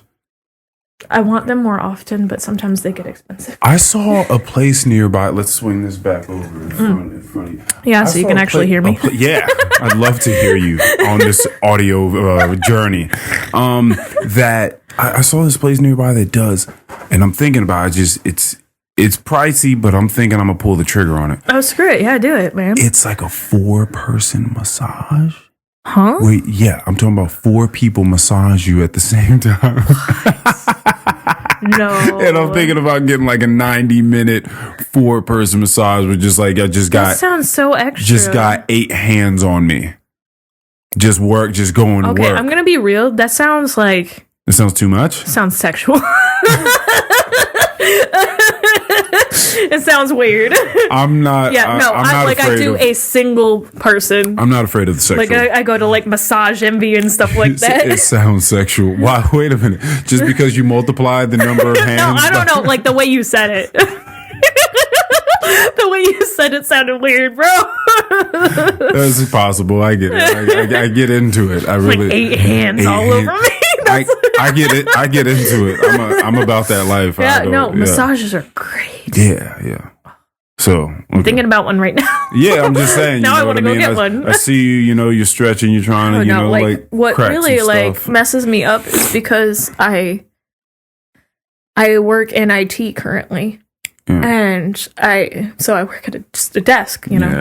Mouse, keyboard, computer, stare. Yeah, postures. And so my neck gets messed up, and I have like what I call a bulbous knot, like right where like your neck ends and your spine starts, which technically your spine goes up into your neck, but you know what I mean? Yeah. Like that one like point where like your shoulders and stuff like that connect and everything.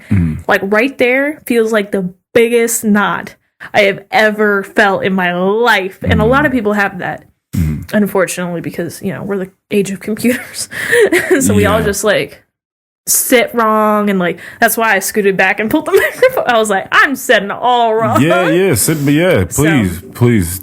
I only realized I was sitting all messed up when I came back in here. I was like, you know what? You've been hunching forward this whole time? Yes, oh yeah, because contorting yourself. I destroy my spine with my bad habits. Yeah, that's tough, man. I was on the way to work the other day, and I saw a lady walking her dog, and she had a walker in front of her.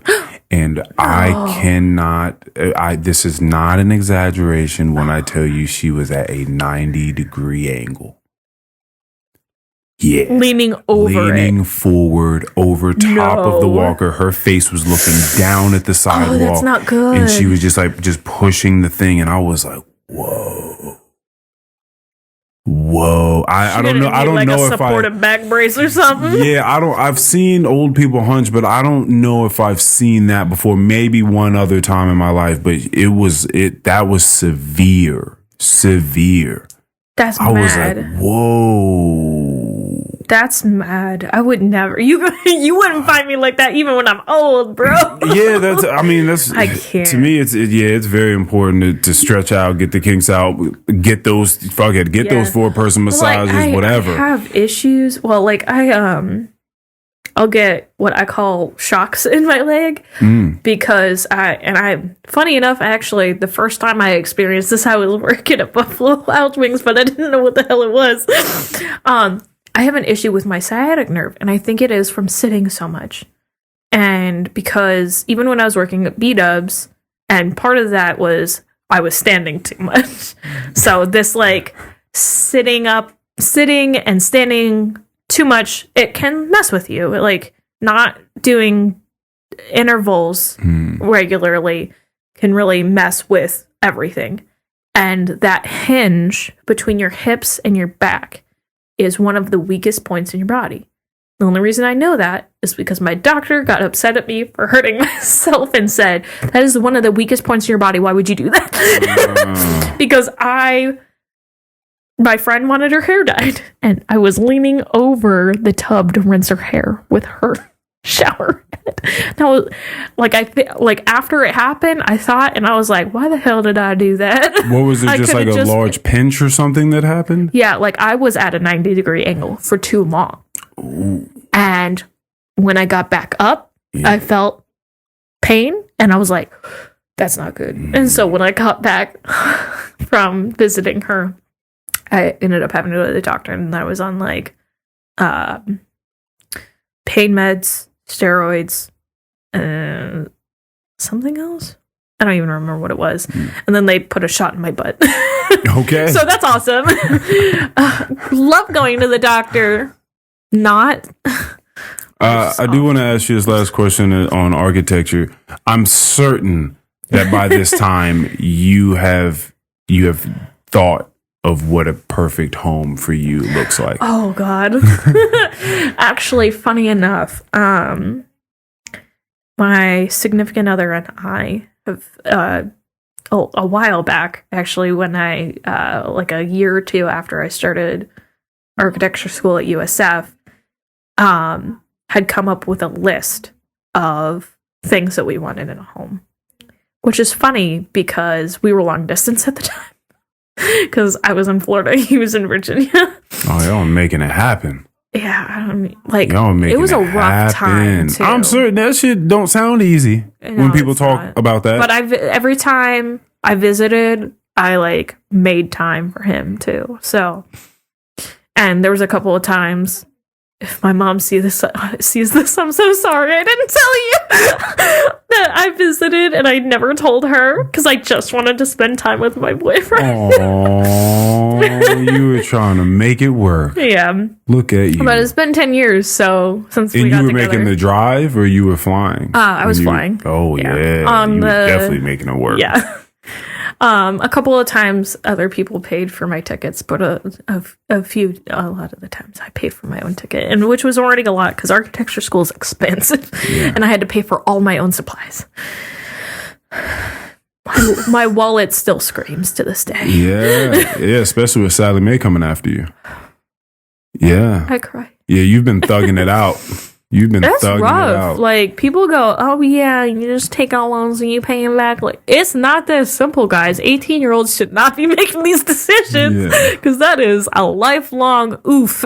Yeah. So, it's not good. It's not good for your But you'll get there, though. Yeah. That's the whole dream, right? I was just trying to cross my fingers Bad and omen. smacked it again. Bad omen. But okay, so tell me about this list that you guys have about this home. I mean, obviously you have the basics, you know, you got living room and kitchen. Well, first of all, is there like a certain style? Well, I mean, just like maybe like region of the U.S. or of the world, or so that's a good question because we still are trying to figure out where we would want to be, and I'm okay with this because I think it would be fascinating. He wants to move just for a year internationally, live somewhere for a year. Any place in particular?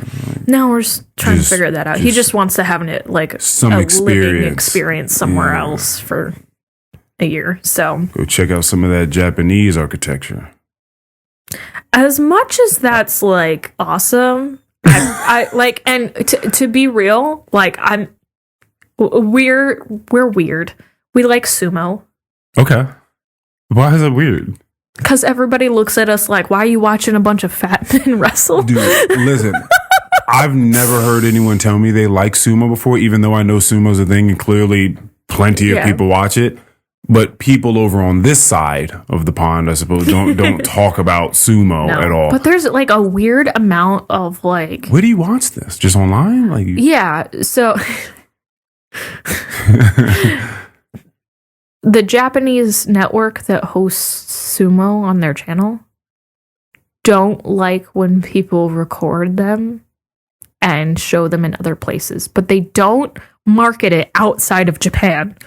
They don't show it to anybody. They don't want anybody other than Japanese people watching it.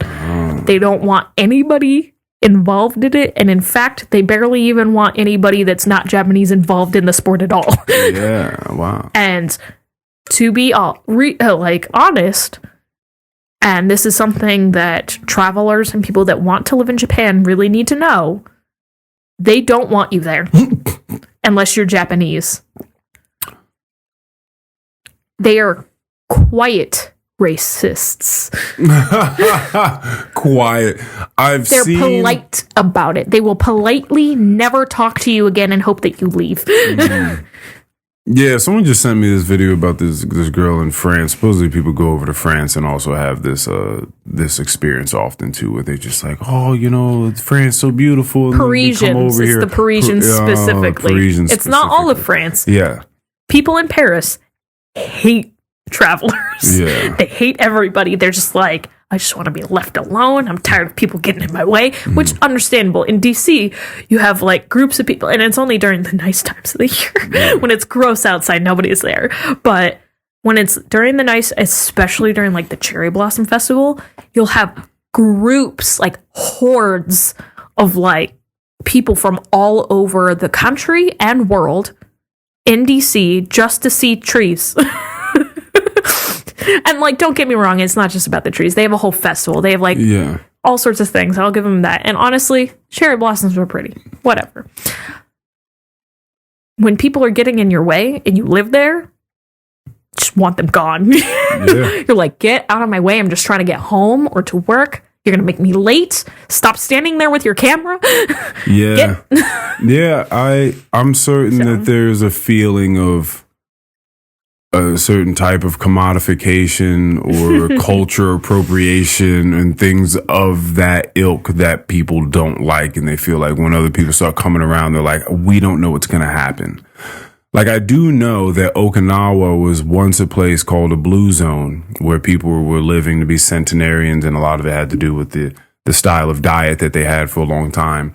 And that place is now the location of highest obesity rate in all of Japan because of the corporations that have come there. Which is surprising because they actually, unless you have special accommodations or are a foreigner, they don't want you to be overweight and will actually get upset at you for being overweight.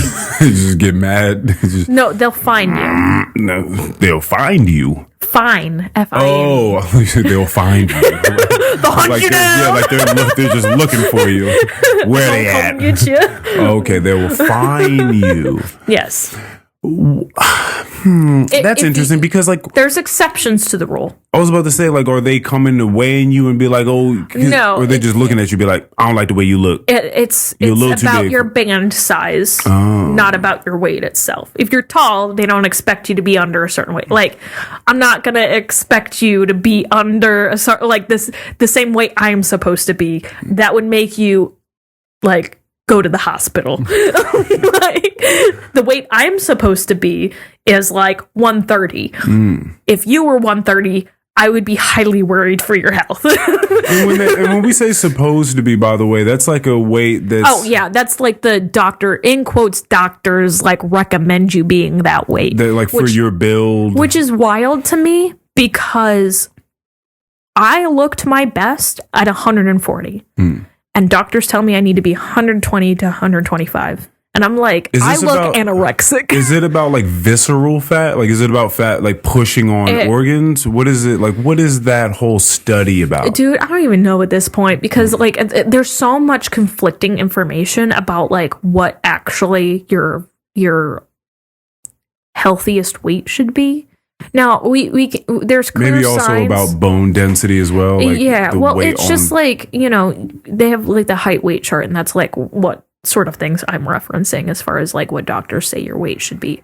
But like there's obvious signs when you're underweight and well overweight. And underweight, you could see like your skin basically looks like it's suction to your bones. Overweight being you have a little too much that's making you uncomfortable and you can't physically get through certain places. you got calorie storage. But and in fairness, a lot of people view overweight in different ways. So it's kind of like whatever. Like I see myself as overweight because I've had a few doctors say stuff about it and I know I need to lose weight. But there are other people that are like, I'm fine the way I am. And that's fine. Like, How do you feel? Me? Yeah, like, do you feel good? I feel like a lot of health things would be better if I lost weight. Yeah. Like the sciatic nerve thing you were talking about? Yeah, or? but I also have a lot of issues with female parts, so that's always fun. Doctors like have said, "Oh, maybe you have endometriosis." Okay, cool. Let's go get you in for something. Oh, we didn't find any endometriosis. Okay, maybe you have PCOS. Oh, we haven't found enough cysts for them to make any sense. Oh, maybe you have fibroids. Oh, we didn't see any. I actually, it really sucks because I actually recently had, there's 2 different kinds of ultrasounds. The one that they show you on like TV shows and movies and stuff like that, where they put the little gel on you. Yeah, and that's the one everybody knows. That's one everybody thinks that they're getting. Until they show up and then they stick a wand up you. Oh yeah, that's a different one. Fantastic. Thanks for shoving something up me. That's what I wanted today. We got to figure it out somehow. The first time I did it, I was shocked silent, which is surprising because I talk too much, which is why I'm a great person to be on this. Anyway, no, I'm just no, but I was so beside myself, like, oh, that's what's happening. Okay. And by the way, the one that everybody knows with the gel and stuff like that, you need a full bladder for that. And they're pressing on you. It is so uncomfortable. And the thing is that there's actual studies that say, like, full on, like, there's no bias that you can, like, say was happening because this is, like, all about measuring. Like, the math ain't lying. This is real. Women have smaller bladders than men. Oh, okay. Fact. By enough that if you tell me to drink, this is 24 ounces, the cup that I have here. If you tell me to drink 32 ounces of water an hour before my appointment. I am going to be dying when you finally get me into that room and start pressing into me near my bladder. I'm going to be dying. Please stop. Get away from me. But thankfully, the last time I was there, the technologist, the one who performs the exam on you, was like, I'm going to get you out of here as soon as possible because I know you've been waiting a really long time and I know you're uncomfortable. So I'm going to be as gentle as possible and get you through this. And I was like, thank you. You're so sweet. Because the other place I was going, the woman gave absolutely no care. She was just like, and I'm like, It's so weird that people in the healthcare there's sector do things like that. Spectrum of nice. Yeah. In just consideration of someone else's body. But you never know what you're in for with a different technologist. All right, so I do want to ask. Now I'm going to ask you this last question on this, and then get back to a question that we never got around to. No. What are your weight loss sort of goals? Like, what are you doing? What's the plan to achieve that? I suppose. Well, one of the things that we're working on right now is healthier meals. Mm-hmm. That's like number one. If you are not eating healthy, you will not lose anything. Is the issue more the things or the portions or both? For me, it's both because I can't stop eating. I love that face. For me, is both. See, what do you like? What do you like to eat? I was telling her earlier, I eat all the crunchy food. You eat all the that's what you're about? You just like things crunching? I don't know, like it's Chips? Something. Yes. What are your chips? I need to leave it alone. What's your thing? Like, what's your favorite chip? Pringles I swear to God, and if Lay's. you said, what's up? Just like you like original potato chips, like you one of those people. Like I want the original Lay's. I mean, like that's potato chip. The thing is that like I want the first potato chip that was ever made. Give me that thing. Part of that. Well, it's actually not Lay's. It's Ruffles. Sorry, my brain go over. That's the wavy because you got the texture. Yeah, but the reason why is because my parents always bought them for the dip that they made. Sour cream.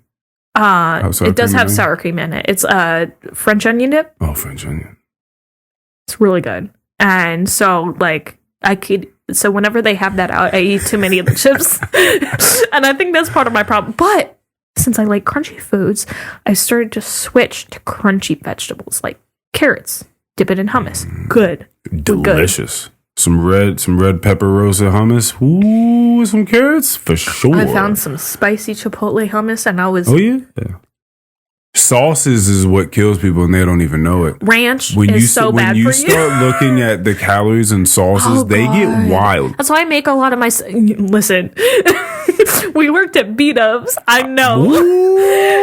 Dude, I was so upset. I was like, honey barbecue is how many calories? Bro, you go to Chipotle. I stopped doing the sauces. I went to seasonings. Yo, like one packet of Chick-fil-A sauce is 220, 240 please stop. No. calories. It's wild. I'm gonna die. It's so wild. Like what the hell are they putting in this shit? No wonder it tastes so good. It's crazy. Like, I genuinely am like, how are you fitting that many calories in there? I'm fascinated to find out what the hell you like. Even if it has the ingredients on there, I'm like, there's no way, no how. Like, how?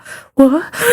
Yeah, sauces are pretty insane. Okay, so you're trying to go after the crunchy or like better. I'm trying to go after healthier options that still like satisfy that like tingle in my brain that won't shut the hell up. Yeah, it's hard to do what a Pringle can do. That's why the fun don't stop once you pop. That's I get why they did that. Because they figured, because it's so light, because as soon as you put it on your tongue, you're like, it's done. No. The damage is done. The damage is done. Like, it either dissolves. It's such a thin chip. As soon as you put it in, you need another chip. The chip is gone. Yeah, it's so bad because a lot of us, especially those of us who grew up poor, or at least when we were really young, when we did get junk food, we savored the heck out of it. We wanted to eat all of it because we didn't get it that often. Or like, not necessarily that we didn't get it often. It was just like the best tasting stuff when your family only has so much money. And so I don't know why, but salt and vinegar flavored things just it hurts, but it's good. Like, why does it work like that?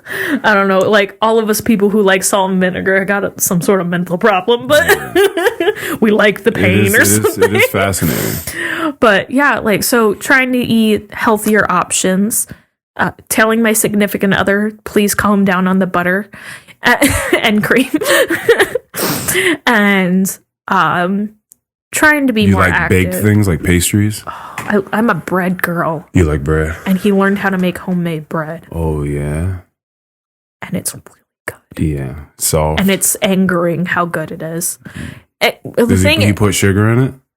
No. Oh, okay. But the carbs are not good for you.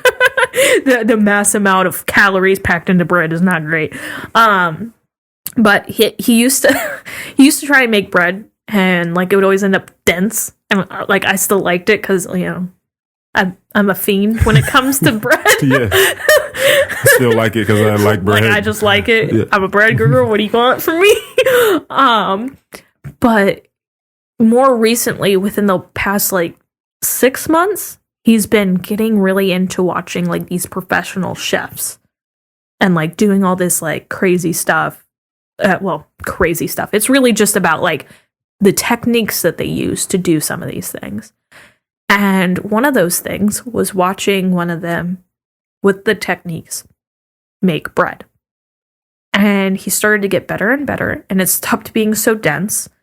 Like he was always good with the flavor. Like the flavor was always on point. He's always been good about that. But it was the textures and the density of the bread.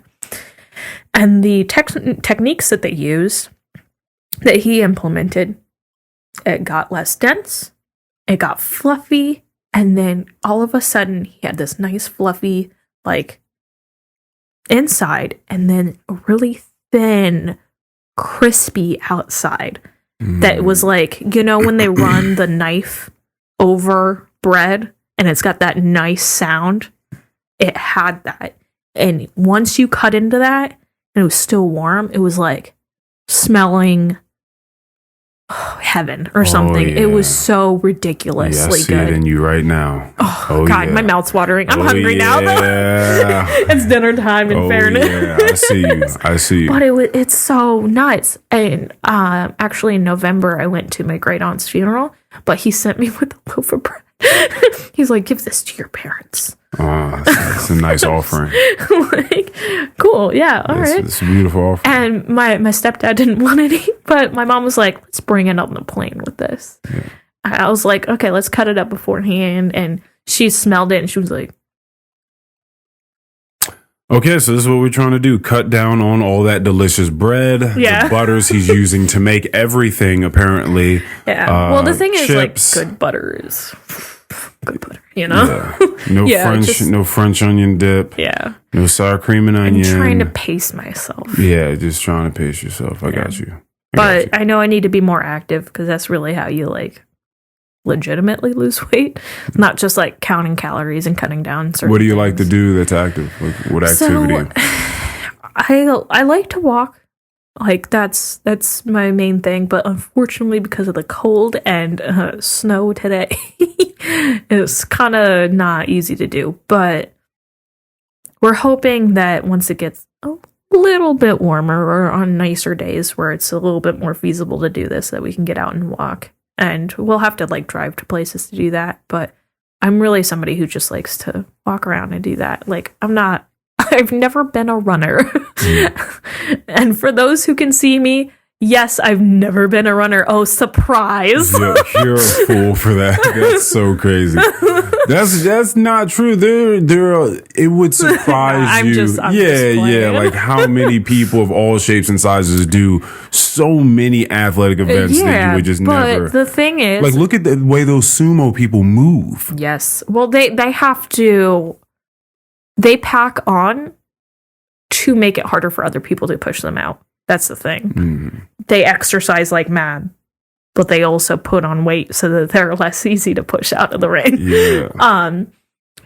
So it's a strategy. It's wild, is the weight. Some of them are small. Some of them are small and skinny as far as sumo terms go. Yeah. But like found out I had asthma sophomore year of high school. Why didn't they find it earlier? Who knows? I guess honestly, you weren't doing the types of things that would let you know. You know, it's kind of funny because I was like, it was my last year of gym class. I was like, oh well, we figured it out. But what were you in the middle of doing? Were you just sprinting somewhere? I know. I would like. Well, the thing was is that I like went for like my annual at my doctor's office and was like, you know, this is really annoying me, but I feel like I have a hard time running. And she was like, really? What do you mean? I'm like, I feel like I'm just huffing and puffing like crazy. And of course, that's the terminology I used. I didn't curse when I was in high school, if you could believe that. I can believe that. Cute little innocent blonde girl, right? That's what everybody thought of me as at work, too. I could see that. Yeah. And she was like, you know what? Let me try something. And she gave me this thing and she said, blow as hard as you can in here. And it was like a little tube with another tube attached to it. And it had like a little bar. And when you blowed on it, the bar would go up. And the bar didn't go up that high. And I was like, oh no. What does that mean? Like that lung capacity She's is like, ass. You might need an inhaler. It's like, all right, and I have to get this answer because I just want you to paint this picture. I want to be there. I want to feel it. Now let's go back to this dream house. Oh, okay, talk to me about the architecture. Talk to me about the light and the color and the feels and the windows. Tell me. Yeah, so I don't have it all down just yet because I think a lot of that will come with where we decide to live. Because really, you can't just design a building willy-nilly without knowing what the environment around it is, because then you won't know where to place your windows and how to orient your house and stuff like that. But I have always... Silly me. Well... Clearly a fucking idiot. No, listen, I told my significant other's dad that because he wants to build something in Maine. And he was like, yeah, well, I mean, I was like, well, where's the site? You might want to orient it this way or that way. And he immediately went, oh, you know things. And I was like, yeah. It's funny when you speak to someone that has some insight on something. I've been going to school for this long. You'd think I would. Yeah, you're right. Yeah. I know things. Yeah. No,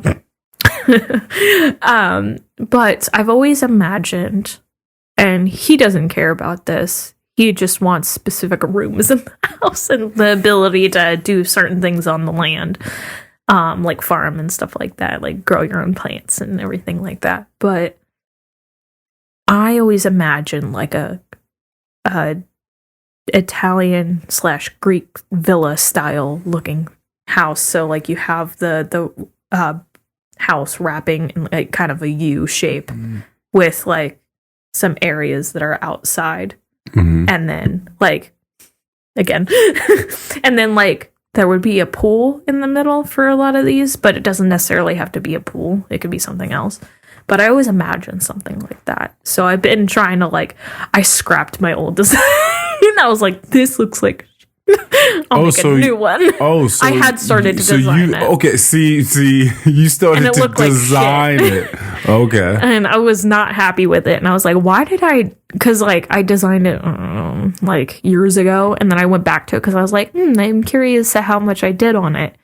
And I was like, wow, this is garbage. You grew. Yes. You grew as an architect. Well, yeah. I've gone through, graduate school. Yeah, it should look like trash. Yes. Yeah. Oh man, looking at my old designs, I'm like, man, harping on myself. I'm so mean to myself. I'm like, man, my stuff was bad. No wonder they gave me such shitty grades. The thing is, other people were validating me, saying, no, they shouldn't have given you a shitty grade. But I still look back and go, man, I sucked.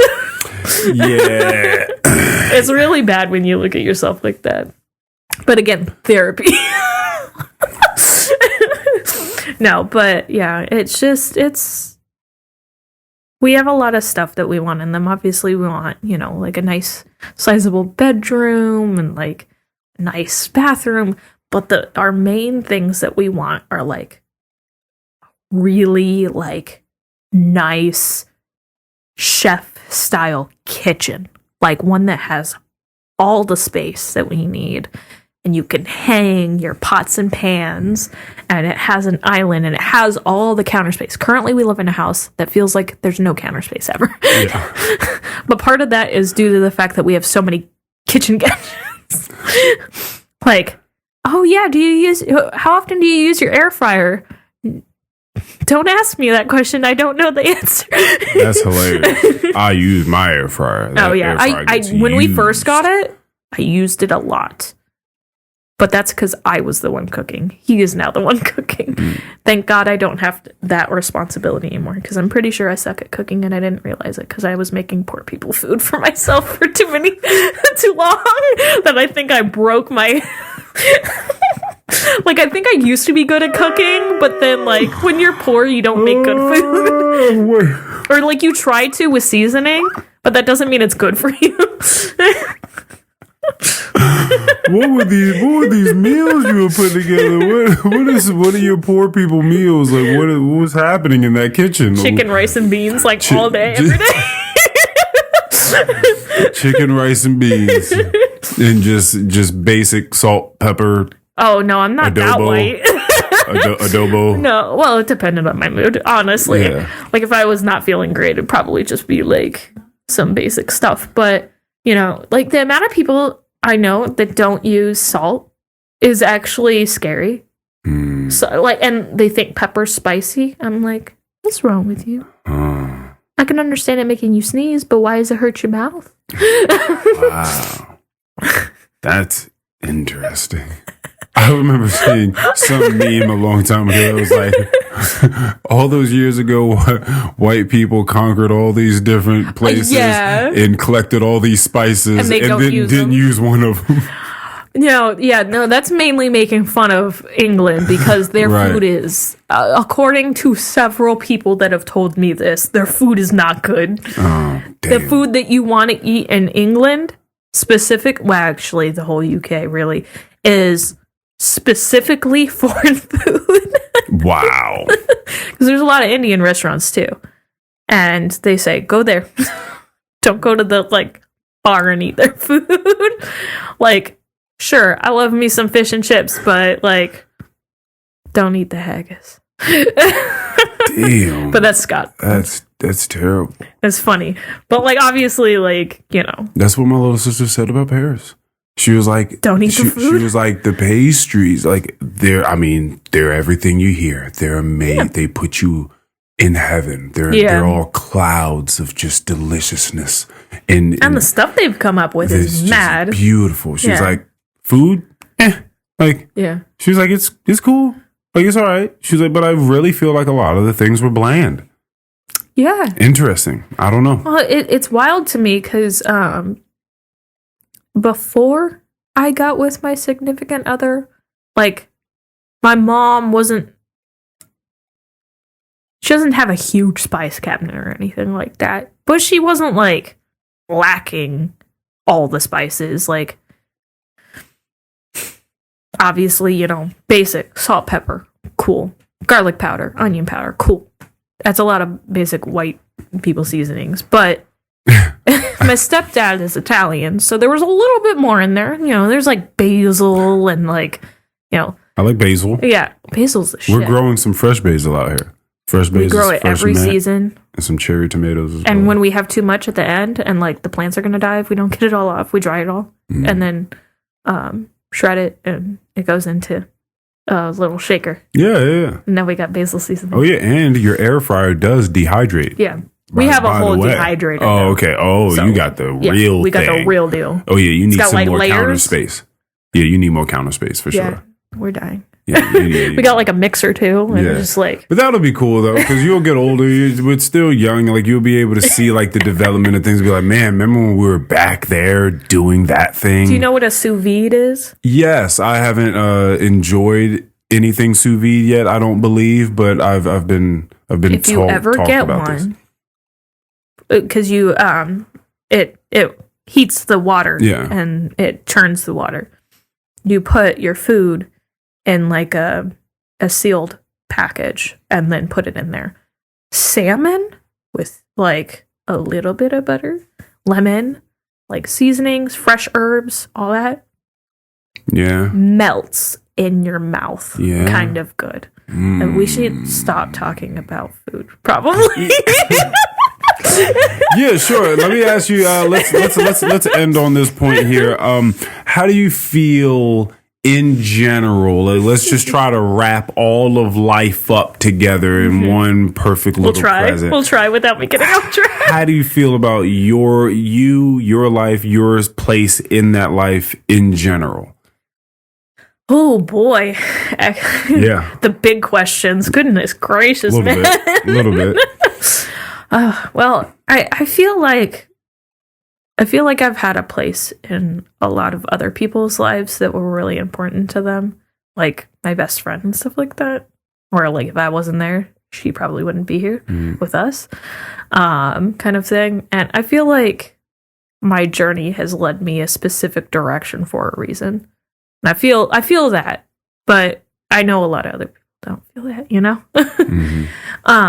I used to not feel anything like that. I was like, dang, I suck at like Suck at this thing called life. Life, yes. Yeah. But I've gotten to a point, and actually over the last like month, where I've gotten to this point where I'm like, I can breathe.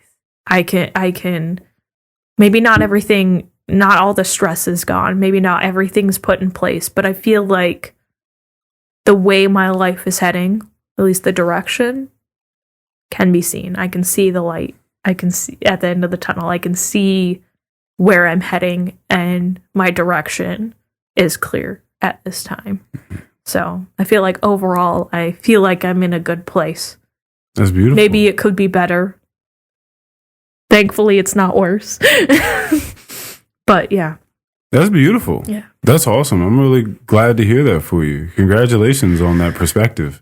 I hope it keeps going like that. I hope I didn't just jinx myself. Well, I mean, you have Yeah. perspective, and you have a clear enough head, to be able to see the direction in which you're headed. Yeah. And that's really And cool. honestly, I really owe a lot to UDC for that too, because without them, I would not have. And I didn't talk about this at all during this entire time, but I would not have submitted my thesis to AIAS Crit Scholars, American Institute for Architecture Students Scholars, and I wouldn't have gotten the award for that in which I am going to be presenting my thesis in Vancouver, Canada. When is that? March.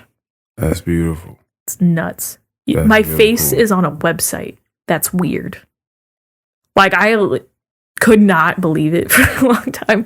But, like, that sort of stuff is, like, why I'm feeling. Congratulations again. What does that mean to you to go up there? Like, are you It's thinking about insane. networking? Or are you just thinking about just giving this speech? Or you think It's not even necessarily a speech. It's more like here is this and why. Oh, okay. Just a presentation, quick Yeah, one. Okay. I'm just showing like my thesis and like talking about it and stuff like that. It's almost like a TED Talk, but students. But it's just it's wild. Like, I never thought I would do anything like this. Will it be filmed? I don't know, actually. That would be a good thing to know. I should probably ask about that. I'd like to see it if it is. Yeah, I know. A lot of my coworkers would too. Because a lot of them have been rooting for me throughout the way. Like, because I don't work in architecture right now. And a lot of them have seen, or at least I've talked about my journey with a lot of them. And a lot of people in my life are really excited to see my entire thesis blossom and stuff like that. And my hard work, like, count for something. So, like, will it get me into a firm? Find out next week. Yeah. No, that's a joke. But yeah. Very, very cool. So, Congratulations on all these things, man. I'm really happy for you. That's very cool. The prophet. going right back around. All right. Well, thank you for coming here. Thank you so much. And thank you for waiting on my dumbass. Thank you for everyone listening. Peace, everybody. Love you. Peace. Bye.